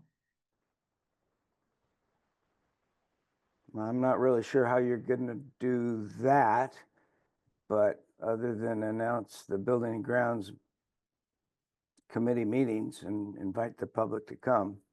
But I just think we should move ahead, however we want to move. All right, thank you. Anything else? Anybody else? All right, then Jim is going to talk to us about the TAN approval. Before we move on, do we have a general idea of the timeline? Because I was gonna make the motion also. Well, we don't have Katie Reed here, so I think that it should go through their committee. Okay. So they'll have a meeting in 2 weeks. And, you know, and everyone can weigh in on what they're thinking. But I do really think we should have a public forum. It can be done through Zoom and or in person. And listen to the community. Okay. Hey, Jim? All right. Is that time of year when the board has to approve our annual tax anticipation note? These are funds that we need to borrow to cover the funding gap between July 1st, when our fiscal year starts, and the fall and winter when we start getting tax revenues. We've done several things this year. Thank you very much. That have reduced the amount of money that we need to borrow.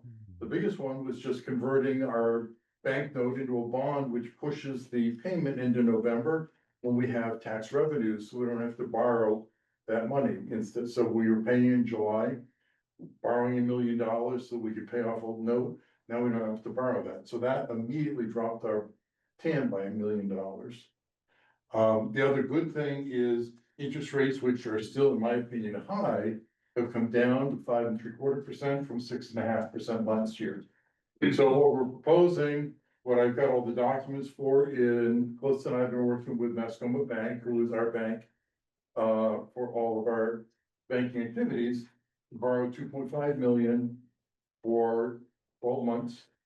In a tax anticipation note, I have a resolution that I need board members to sign, and a note that needs your signature about 15 times, and life will be good. Any questions?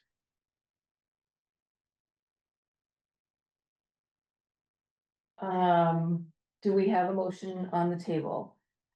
I make the motion. So Sarah's gonna read something that, Uh, I motion that the board authorize a tax anticipation note for $2,500,000 for FY 26 operating expenses, understanding that the note matures on June 30th, 2026, and the anticipated final interest rate is 5.75%. The anticipated final interest rate may change due to a fluctuation in the federal interest rate. I'll second. All those in favor, say aye. Aye. Any opposed? Aye, Any abstaining? What was that, Josh? You're opposed? opposed. Okay, any abstentions? All right, the motion carries, and Jim, do you have the document here tonight for I those who are do. here? And the board members who aren't here, could you drop by in the next couple of days over here and get your signature on the document? I will keep the note and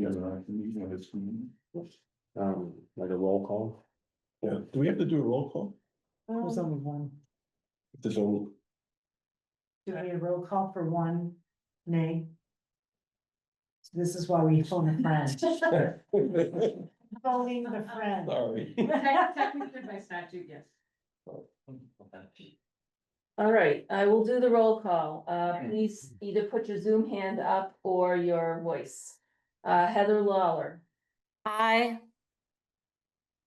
Corinne Park. I don't think she's here.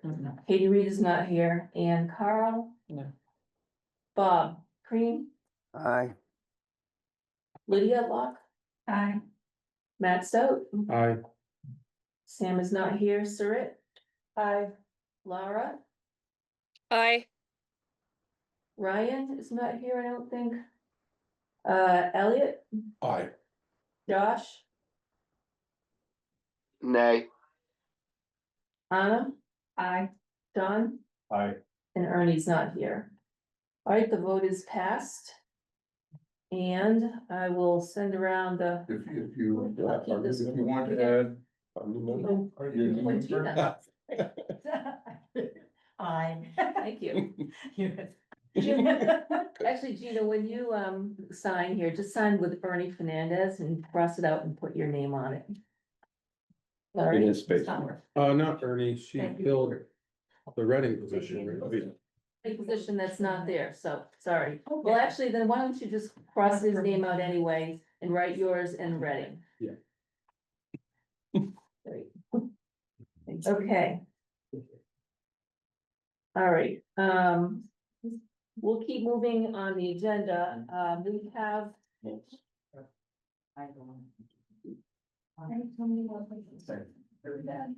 All right, we have a grievance to listen to and then to decide whether we support it or do not support it. I've sent the board a packet with the documents, 4 documents from our position, and if people here want a paper copy now, there's copies for you.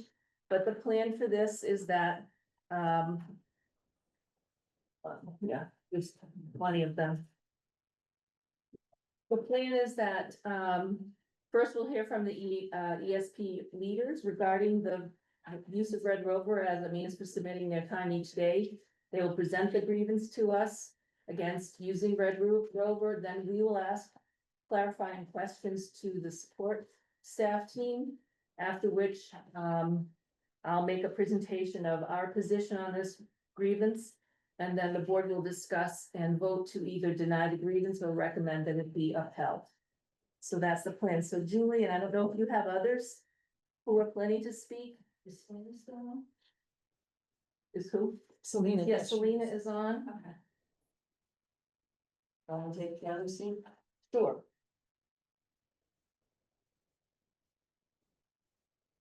So I'm Julie Dupont, educational support personnel, former vice president. I am currently the member contact person, but I was the vice president when we filed this grievance. Can you tell me what we shared? So I don't repeat myself. Yep. It's the original grievance and then Sherry's report, that handout that the business office put together to Okay. discuss. But, fixing okay, things. because we had some data additional data we had sent to the board. I'm also lead negotiator, so we were trying to work on this grievance. Red Rover time clock is something that is new, that was, sent out, I believe, in July. The previous back history is, support staff have done paper timesheets for the last 2 years. Previous to that, we didn't have any way to do timesheets. We weren't required to. Currently, the teachers are not required to do this. So what the big thing was that it was a unilateral change to working conditions, and it's something that should have been bargained. So that is why the grievance came about.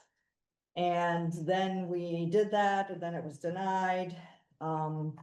We needed to get more devices for people to clock in, because not everybody has a school issued device. People are voluntarily, which sometimes it's voluntold, to use their personal cell phones as a clock in. It's my understanding that you can only clock in if you're in your home school.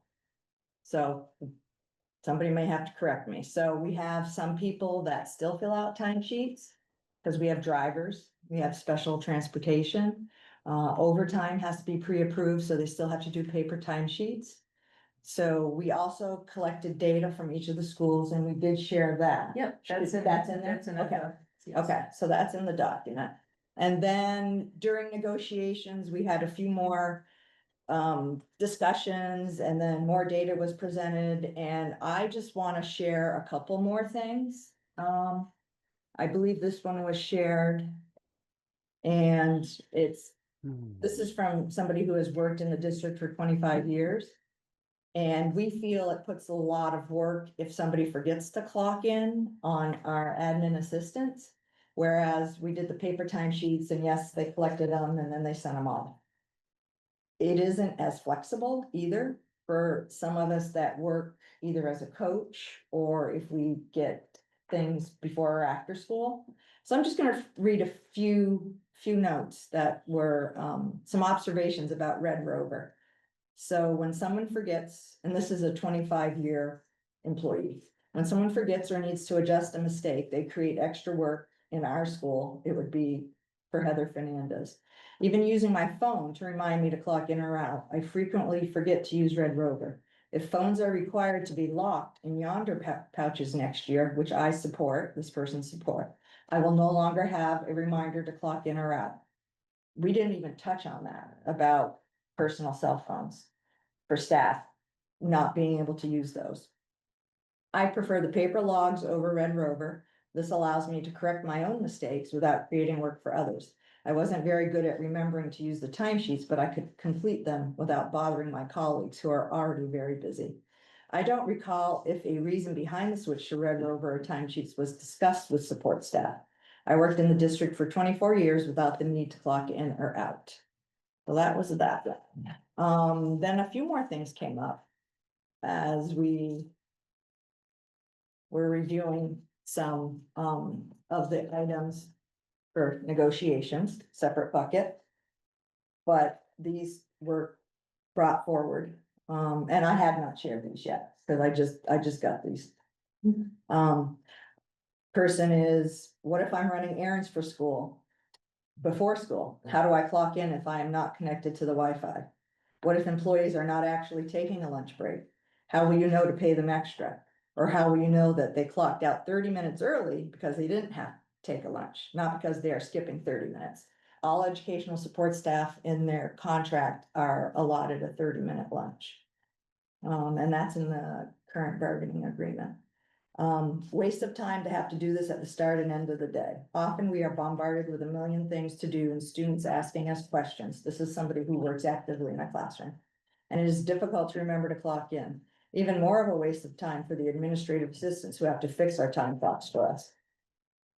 What do I do? This is a coach when I have to leave early for a game. I shouldn't be docked pay for coaching. Do we clock in and out for education days off campus? What if we leave for 3 hours of education time in the middle of the day?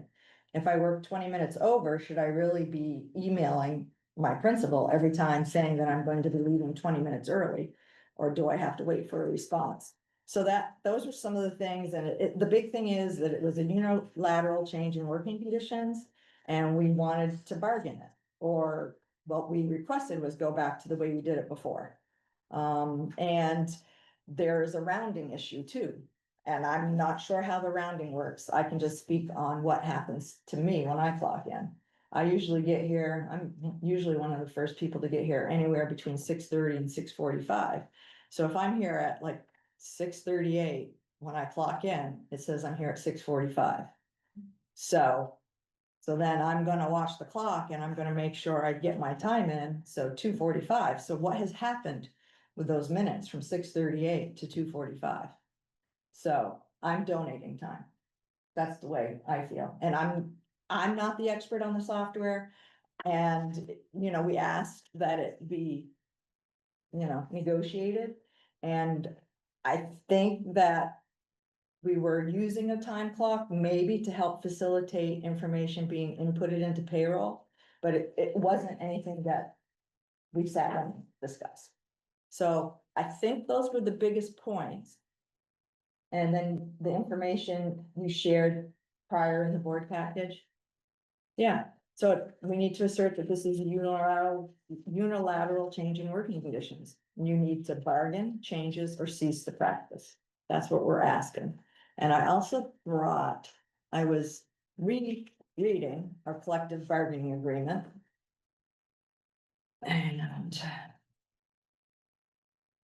we did work on, in negotiations, one of the things that I think may help bring us to maybe using the time clock on a regular basis, but after it's negotiated, is changing our pay back from the 1st and 15th of the month to a bi-weekly payroll. And Mr. Fenn is on the negotiating team, and I think that's what we did work on.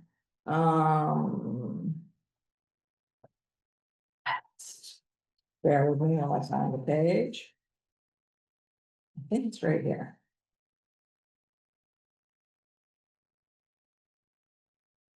And I think it's on page 1914.2, because to me, this would be an amendment to our current CBA.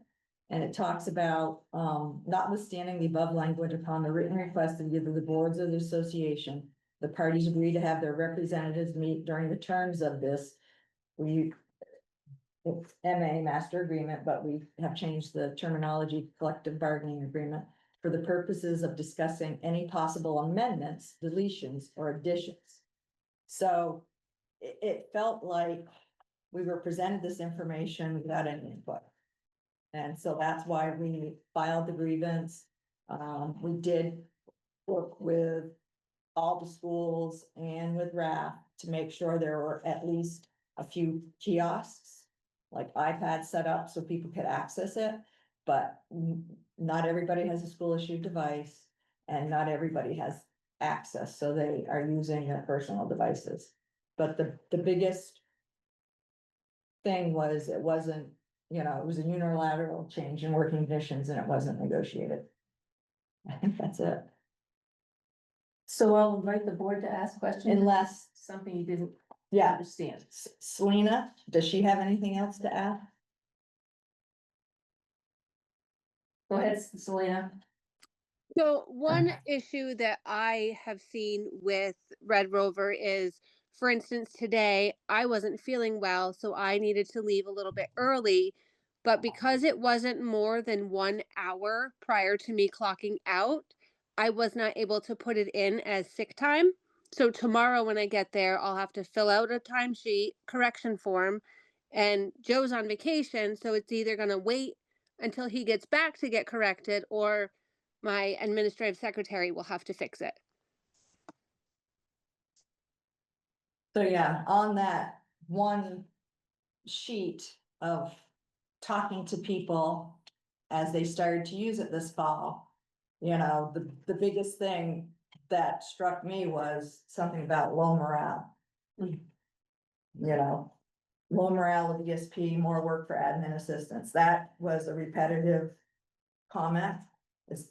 on your sideways pie chart. Yeah, we have a reformatted version. Because, there's been some business office responses Oh, provided, okay, so. which I was not aware of. Well, it was prepared for this. Yeah. Does the board have any clarifying questions? I have a question. Are there any downsides to using paper timesheets? That's what I'm gonna talk about in the response from the board. Yes, It sounds like there's a particular cohort that is being asked to use Red Rover. And I just need to know whether I need to recuse myself, is food services, is food services one of the groups that is using that? Okay, thank you for letting me know. yes, So just a process question. So they filed the grievance in September. And then the superintendent denied it. And now it's at the board. So we had been working through this on negotiations and talking about it, and there were a number of steps that I'll outline that happened between September and now. so if we have like an up or down vote tonight as a board, would we be voting to like just uphold their grievance and then that would move it back into a negotiation? Well, it's the negotiations piece is a separate piece of it, but we had some conversations. Usually things start with a conversation. In this case, there wasn't one, it was a grievance that was brought to us. And so then we had some conversations. I met with Julie and Stephen Stuntz, the president of the organization. And we agreed that perhaps we should collect some information. And Julie did collect some information, and then it went to both Linda LaPret and Raina and Jim, particularly to resolve quite a few of the things that, if everything that was brought up was resolved, these things that came in today, most of those were new items. So I don't know why that wasn't provided early, if that was a problem, there was an opportunity for people to give input and get these things fixed. In which cases, there's everyone who wants a kiosk can have a kiosk, everyone who doesn't want to use their phone has a computer somewhere or a kiosk somewhere in their buildings. And in Jim's note, it says where it is. So that access issue would not be a problem. Also addressing the workarounds where an employee starts work at 7 to pick up a student and transport them. They have a way, some of them have ability to access from the time they start in their home if it's a regular thing. We have a couple of other employees who don't always start in the same workplace. They work in different buildings, or they might have to go to a hardware store, so they have remote access. They don't have to do a paper timesheet. But in these extra things, like the coach situation, that needs to be addressed probably with a paper form. But it's much fewer than there was before with the collection of all those. So, question. Heather entering it up. Heather? Thank you. I want to start with saying I greatly respect our paraprofessionals and the work they put in, and the complexities of their work. And I'd like to put my voice forward to say that automation of processes are critical for school success.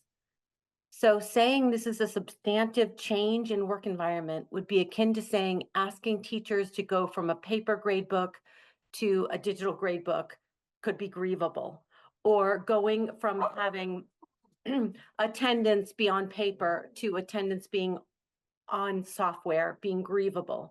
I think we need to be really careful because we know this is how things are going. And we need to accommodate their needs without making automation or software applications grievable. That's my opinion. Thank you. So maybe I should start in with what our position is. Sherry denied the grievance. You have the access to read that. For one thing, the CBA does not have any mention of how time is accounted for hourly workers, therefore a grievance is invalid because it's not in the CBA, it's a procedure. 4 years ago, or 3 or 4 years ago, a paper timesheet was implemented with no negotiations at all, no complaints until till it changed to an automated system. The Fair Labor Standard Act requires the employer to keep accurate and complete work hour records. Red Rover does that. A payroll position was eliminated when budget cuts were necessary. Part of the solution was adding up all the timesheets. Collected electronically, there's greater efficiency about that person. So it would become somebody else's job. All of the complaints in the document that were collected by the ESP have been resolved by providing more kiosks, access to more computers, and providing a step-by-step handout for all of the various scenarios that an employee might encounter. There was also training offered, and anyone who asked for it got training, got more help. The cost of the Red Rover system is $9,686 versus a payroll position of $100,000, including salary and benefits. Paper timesheets were not always accurate regarding the actual hours worked. Red Rover provides accurate information on the time worked, and it ensures greater accountability for employees to be accurate in their hours worked. And for that reason, my recommendation is that the board deny the grievance on the same basis as the superintendent. So if you have more questions, I'm happy to try to answer them, or Jim can jump in, John, because we were on the negotiations team. Ryan isn't here, so. We did negotiate the written timesheets. We had a discussion. Well, that's not a negotiation, that's a discussion. Okay. And so perhaps it would have been good to have a discussion about the electronics and to be honest about some of the reasons why it was wanted. So I admit that I would agree that, yeah. When you get an email, 7/1, you need to start using this, you don't even know what it is. It's like. Yes, and I think that was everyone involved in that tried to help work it in. The employees in the summer had the whole 2 months not to be worrying about making mistakes. And then when the school year employees came in, from what I understand, they would then explain how to do it. And when people did voice a complaint, which you provided some of it, every step was taken by the business office to try to rectify those concerns. And I would think by the end of the year, I find it hard to believe, and this is just my opinion, that people are still regularly forgetting to clock in, something you do 5 days a week. My kiosk disappeared from my desktop the other day, and I didn't know on the regular website, you had to click twice to clock in. So, yeah, I had to do an exception report the other day. But my question is the rounding issue. Can somebody explain that to me? I have to look to you, Jim, or Raina. Or you can get back to us, because Well, as an employee who used to have to clock in my old job, it does round up. If you get here at 7:37, it's gonna log you in at 7:45. If you leave at 2:37, it will log you out at 2:45. So that's all you have to do. I mean. Well, except your job may not allow you to leave at 2:37 if you're dealing with like a issue, right? You can't always cut your day short. But if you're worried about, I'm just doing my 8 hours, you can just do your 8 hours. If you have an issue where you stay, then you get into overtime.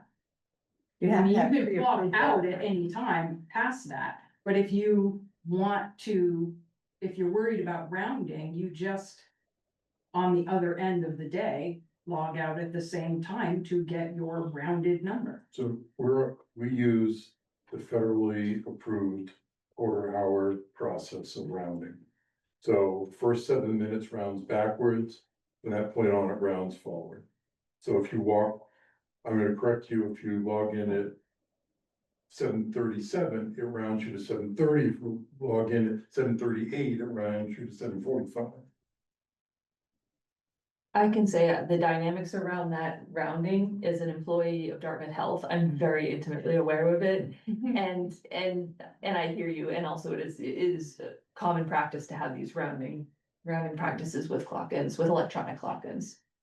And it can work to your benefit or not to your benefit, depending on. Right, depending on how you use it. Where in that quarter, 15 minutes you are.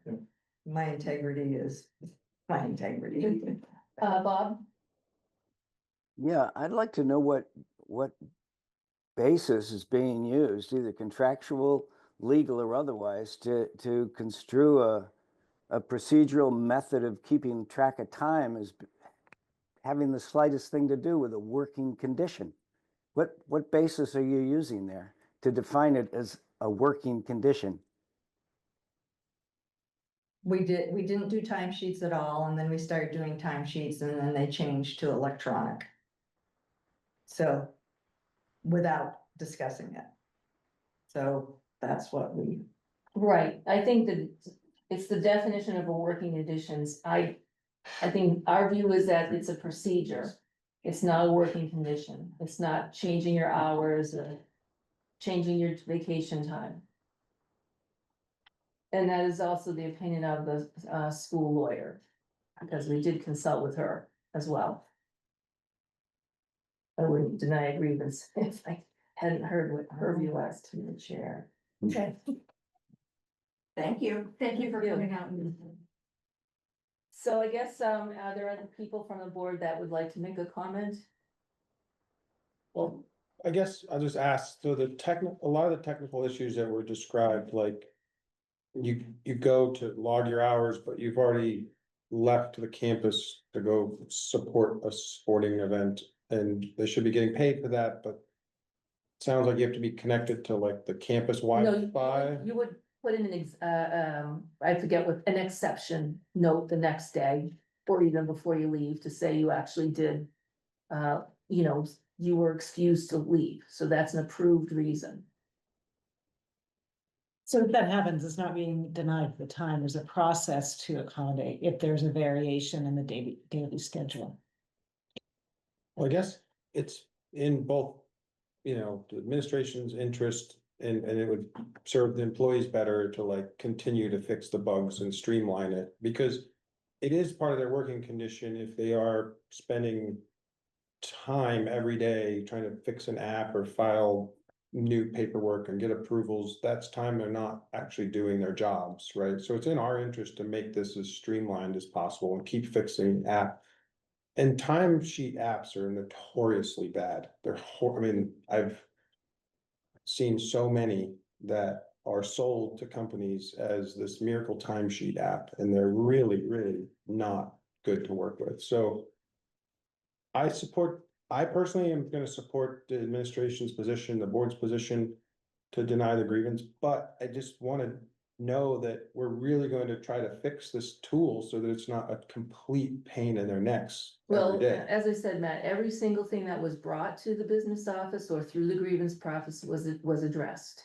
And that was the introduction of several other scenarios that never came to us, the negotiations or the business office and HP. So, that's why they're not accounted for. If somebody doesn't know, they can send an email anytime and say, how do I handle this? I'm a coach, I leave early. But that piece, hadn't been brought forward to my knowledge. Jim? So Carrie, Selena brought up a new issue today about not being able to log sick time. Yeah. If she had less than an hour a day. First time I've heard of it. I'll try to figure out how to address it tomorrow. Mhm. But if we don't know, we can't fix them. And so I appreciate her bringing it forward. Selena? Yeah, so the other issue is if we don't have internet, rather in the building or our personal devices are not connecting correctly, then we still can't clock in or out.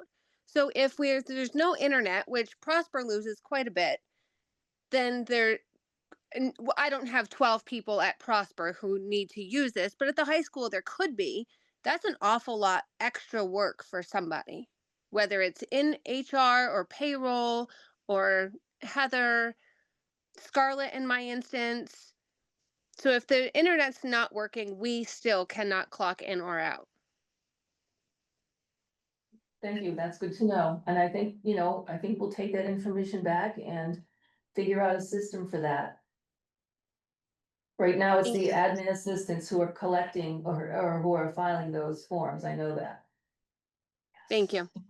It would have been the payroll position, but we cut it to save money.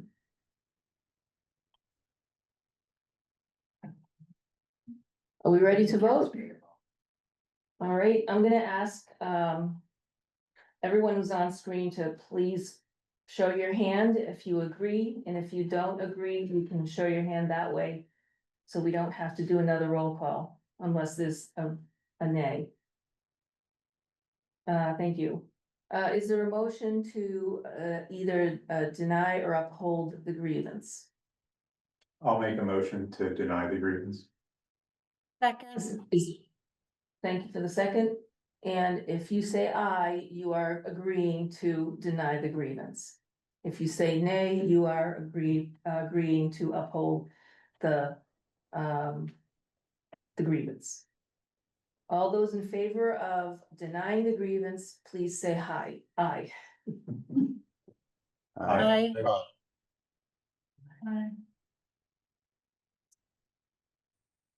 And anyone opposed? Josh, you're opposed.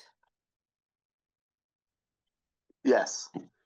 Okay, so now we have to do a I roll. need to, oh. Oh, you should, I need to just recuse, yeah. All right, so, Bob Crane, what's your vote? Aye. Lara, Aye. Heather, Aye. Josh, Nay. I think that's all the board members on board on the. Yeah, Matt, Aye. Elliot, Aye. John, Aye. Anna, Recuse. Gina. Aye. Lydia. Aye. Sarit. Aye. All right, the ayes have, denied the grievance, and, that will go back to the board to decide, to the support staff to decide if they want to take this grievance further. Thank you. All right, the next item is something we do every year to, no, we're not there yet. No, yeah, number 5. Oh, yeah, Yep, grant shares. okay, yeah. So it's, if you're looking at your board book, it tells you basically that over the summer, sometimes employees are hired. And if we have to make them wait until we have a board meeting to approve their hiring, then it could cause a problem for them to not be able to start their insurance and things like that. So you'll get a review of all new hires at the monthly meeting, either starting in August and September. And so I'm gonna ask if somebody will make a motion to grant the chairs the authority to approve new hires through July. July, yeah, because August we can approve, yes. I make a motion. I'll second. All right, thank you. All those in favor, please say aye. Aye. Aye. Aye. Any opposed? Any abstain? All right, thank you. All right, now we're into the committee and working group updates. Finance committee first. I'm gonna pull up notes.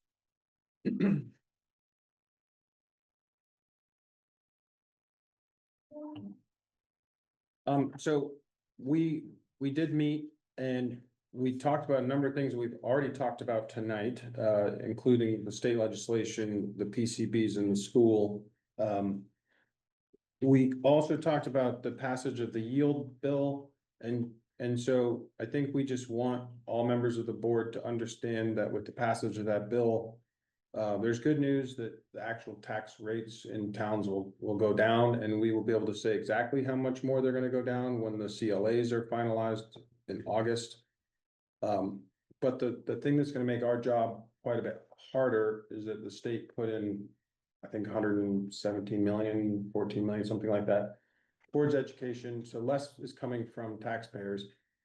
So their tax rate's going down, but when we compare next year's rate that is set based on our budget, when you put that new, nominator over the denominator, it's gonna look like a bigger percentage change. Unless the state comes through again and adds money. So even if like absolute dollars, we only increased our budget 10% or 5%. The rate of change could look like more than that because the state came in and put money in. So just be aware of that. The other thing we talked about is the capital investment plans. This is something that the Building and Grounds Committee are familiar with. So Joe and Jim do a really good job of planning out, 5 years at a time, what things in our buildings need to be fixed that would be considered sort of capital investments, capital improvements. And they chart that out year by year. And they also write a justification for each one. So each project, if you need to update the security in this building or a bathroom, there'll be a little memo that says why it needs to be done. And then this plan will also show the source of the funding. So is it coming from our budget? Is it gonna have to be a new issuance of debt that the taxpayers approve? And so I'm only bringing this up because once it's kind of in a final form, Jim would like the board to adopt the capital investment plan as something that would like guide future budgeting and buildings and grounds decisions. But it would probably be adopted annually. It'll be adopted and updated annually, and when it's adopted, it's adopted with the understanding that it will change the day after you adopt it. But because it's a plan, it's not cast in concrete, and when you set your budget, you use the plan as a tool in setting your budget, not as must gotta do. If that makes any sense. So that is the entirety of my update. Our committee is much more involved after July when we start actually putting together the fiscal year 27 school budget. Thank you. Any questions for the finance committee? All right, we'll move on to the policy committee. Yeah, so we have 3 new policies to discuss, and we're gonna do them separately. So first one is C-71, which is possession administration of emergency medications. The School Board Association, I'd recommend this as a replacement for the C-30, which we have in place, which is other medications. We met as a group and we decided that we wanted to keep them both, that they deal with different indications and different medications. So basically, we would want a motion to, I guess, to have the second reading in August, right? The next meeting is in August, so. No, we'll have, oh, yes, the next Right, meeting. no, Yes, no we don't- July meeting. We don't meet. So unless you have any questions about this particular policy, basically, it's just that, it's dealing with emergency medications and who can administer them and handling of them. Why don't we do all 3 since they're all first readings as a group? Okay, we can do that. Secondly is C-15, student conduct and discipline. This is actually a redo from something we actually had altered in it just 2 years ago. I think the main change is that there's some updated legal language, so it's nothing really dramatic on that one. So again, we've asked for a motion for a second read in August. And the third one is a new policy that we developed, very short, simple statement supporting a phone-free and device-free campus. We basically wanted to just put that out as a value that we value as a district.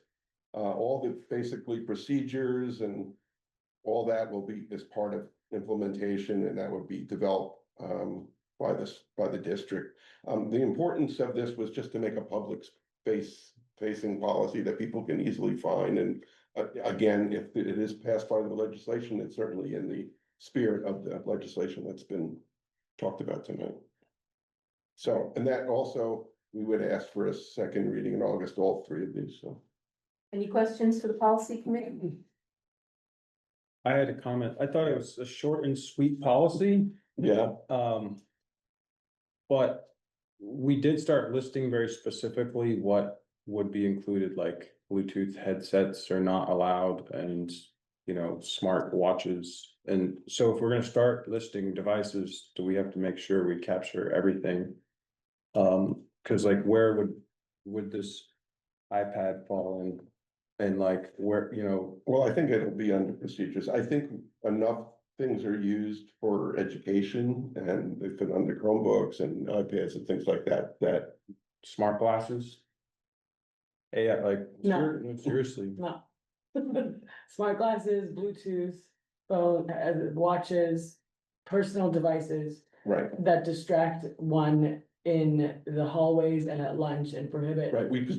We did put in personal. I mean, that I think is the thing that. personal, so as I read it, I'm Yeah, just yeah, yeah, giving like drafting advice, right? Like, cause it says personal cell phone, smartphone, smartwatch, Bluetooth headphone.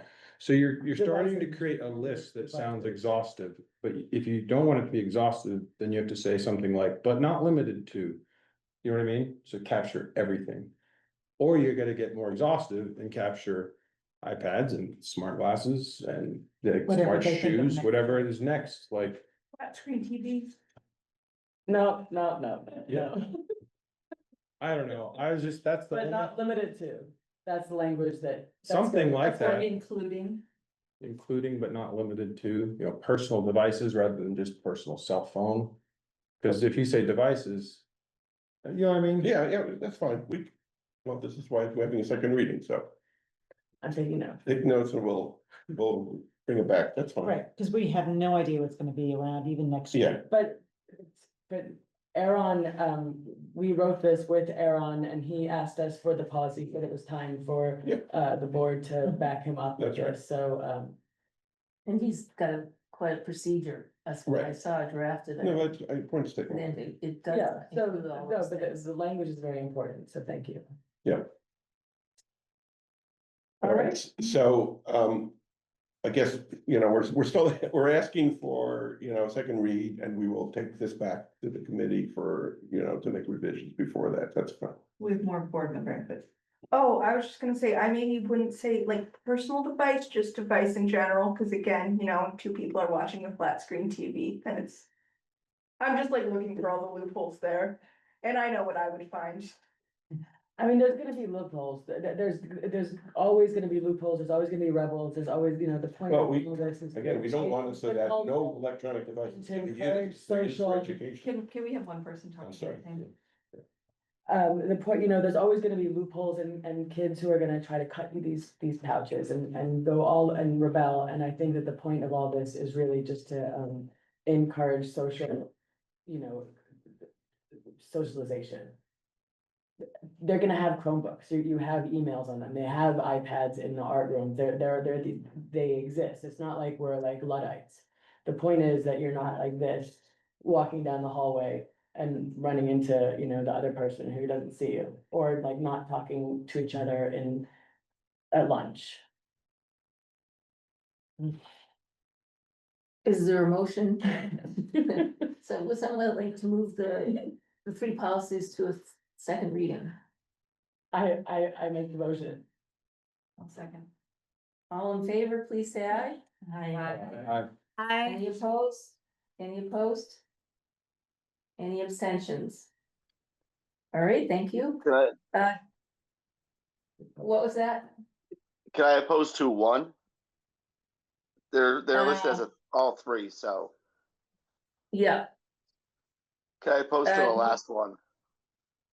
all right, so then we have to take each one as its own, right? Yes. Oh, somebody's trying to get in. All right, all those in favor of the first, on medicines, medications, please say aye. Aye. Aye. Any?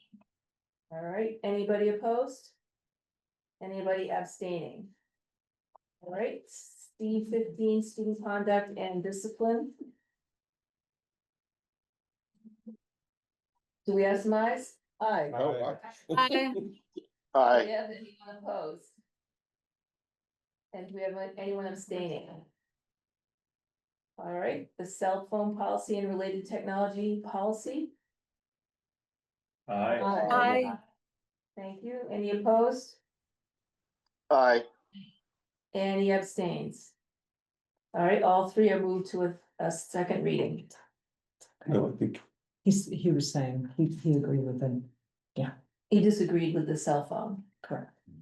Yeah, I Right, so- disagreed with the cell phone. So don't we have to do a, Yeah, I just did, we all did all three. I'm not doing that.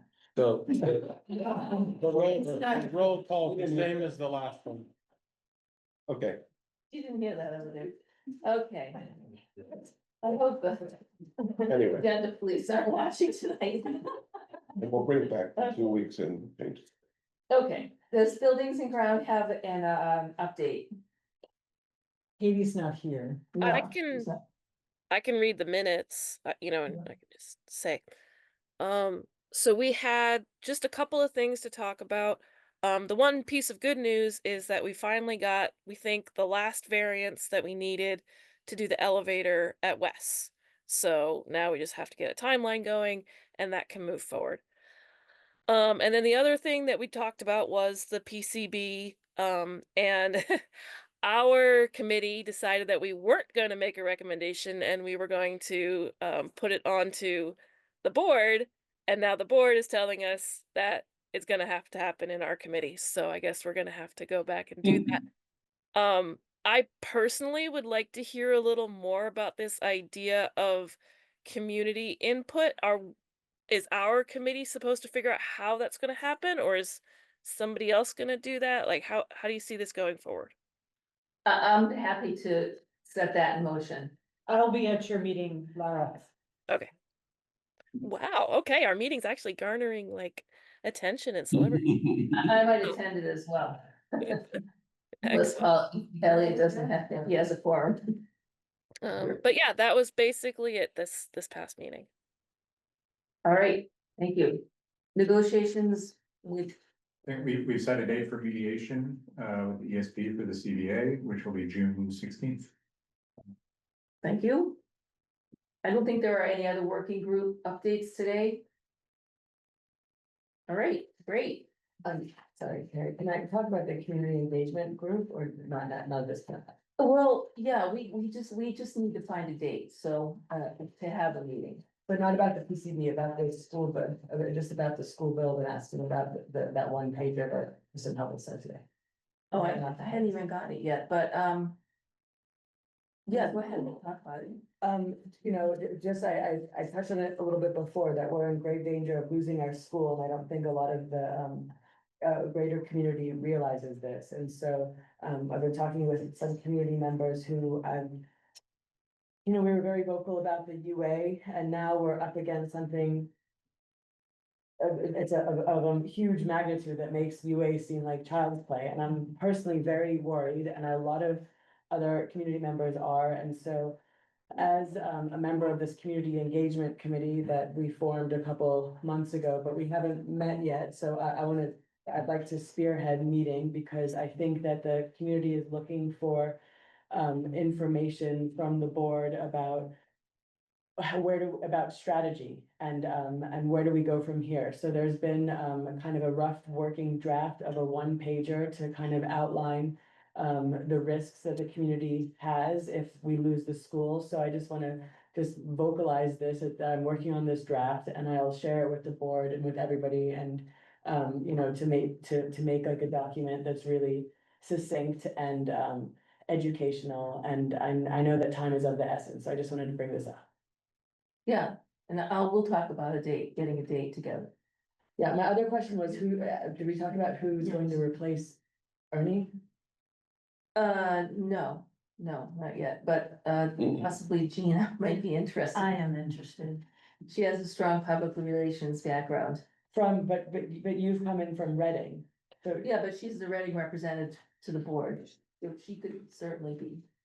But then are we missing a board member or not? Right, and the select board will identify something. So there's a process that's not part of the school board. I see. For Yeah. selecting who the replacement They is. have to call for interested parties and then interview them and then collaborate with us as to who they and we think is the best candidate. If there's more than one person who steps forward. So far as I know, they haven't followed, so I'm gonna call Eric Duffy tomorrow and ask him when he's gonna start that, cause he'll probably put it out through listserv and other places. Carrie, that is actually my job as your district. Oh, okay. clerk. Yeah, I'm the one that is responsible for advertising. Okay. Okay, so you advertise it, I do. all right, Yep, and I have 30 days. Right. We're 30 days to fill the position, basically, Right, yeah, right. between organizing the select board and the school. But it's the select board's decision at the end of the day. No, It's not their not decision, it is a tandem decision, it is, they work in collaboration with each other, the school board and the select board. Yeah. So this decision would be made in August? It could happen in August, it could happen, if they did it by the 2 weeks from now, if they actually got people to come in and do that, we could do it then, or we could call a special meeting. Okay. Special meeting, got it. Thank you. Yep. It's very hard to track all that information down. I looked for it myself, but, cause Eric said to me, are you sure we have to get involved? I said, oh, yes, I know you have to get involved. Yeah, it's a collaboration. Because they are representing the town. Okay. So we have 3 sets of minutes to approve, May 5, May 19, and May 22.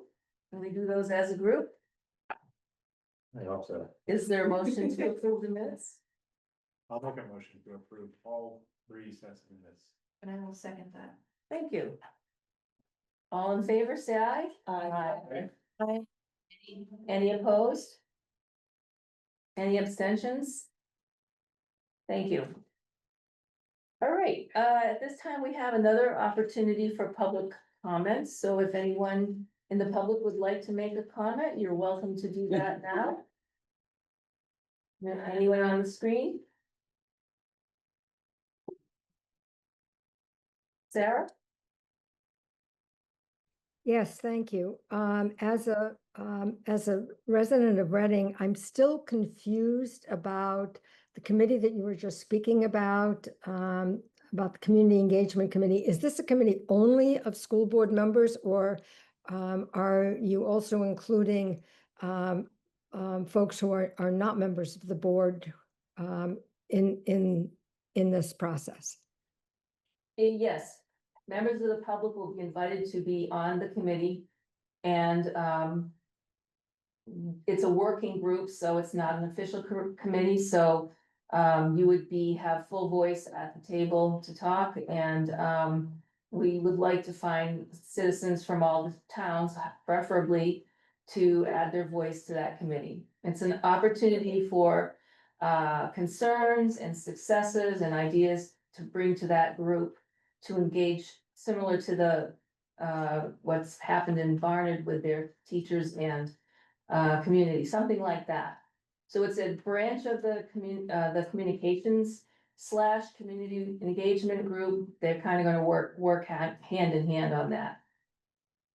Very good. I will reaffirm what Alicia Fujetta said earlier this evening in the first public comment session about folks in Reading have also begun to gather, as the folks in Barnard have, with the same commitment to joining in a collaborative way with the board and the administration for the sustainability of the rural schools in our region.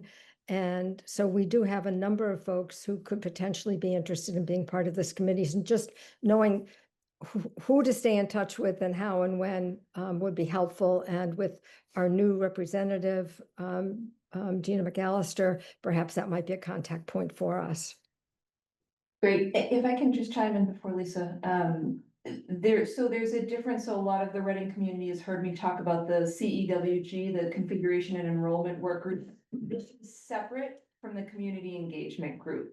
And so there's plenty of opportunity for everybody to kind of find where their best niche is, as far as whether it's just engaging with the community around general topics, or specifically around the configuration of our campuses and where our enrollment falls. And I know there's interest in Reading in both of those. Yes, Gina. I'm not sure this is absolutely relevant, but in trying to catch up as fast as I can in this new position, I'm gonna be at the PTO meeting on the 12th of June. And I hope you'll come out and introduce yourself. I attend. Is the 11th. Oh, the 11th. Yes. At the Reading PTO? I'm gonna guarantee you that unless my foot falls off. And I'm really interested in meeting as many people as possible. I am passionate on this issue. Thank you. Lisa?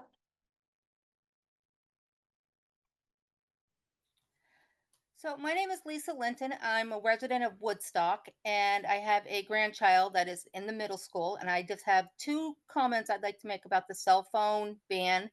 The first one I would like to make is what is the responsibility of the school who is going to be taking possession of these devices? We provide the service, we pay for the phone. If they are lost or damaged while they are in the possession of the school, who is going to be responsible for fixing or replacing said devices? And my second comment is I work in in the emergency service position, and in many cases where there is an emergency within the school, those calls come first, usually by students before they come by staff. And so therefore there needs to be some accountability and some kind of communication as to how you're going to maintain a safe environment for these students while they are in the school. I can answer the first question for you, Lisa. I believe they're gonna have their own pouch that's in their backpack. So it will be in the possession of the students at all times, except that they can't open the pouch. So the school's not gonna be locking them up or holding them from the students, so they will have the pouch. The second one is a point that, I think. Can I answer that one? Yeah, go ahead. So in regards to communication with emergency responders, each classroom and workspace has now been fitted with a call button, which automatically is, once pushed, is communicated to emergency services. Not only that an emergency situation is happening, but also send screenshots of the area in which it's happening. Those have been installed. We'll be practicing over them over the summer, and that will be fully in place in the high school this fall. Okay, thank you. You're welcome, Lisa. All right, I think we have an executive session to discuss a contractual matter. It will be quick. And then we will have time to reflect.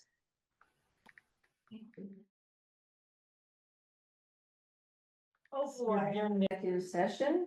We are in recording. Is there a motion to approve the MOU? So moved. Is there a second?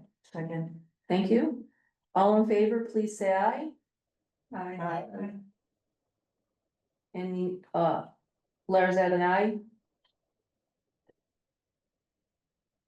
It's an I and a slowdown. Can somebody, can you tell me the name of the people who made the motion and seconded?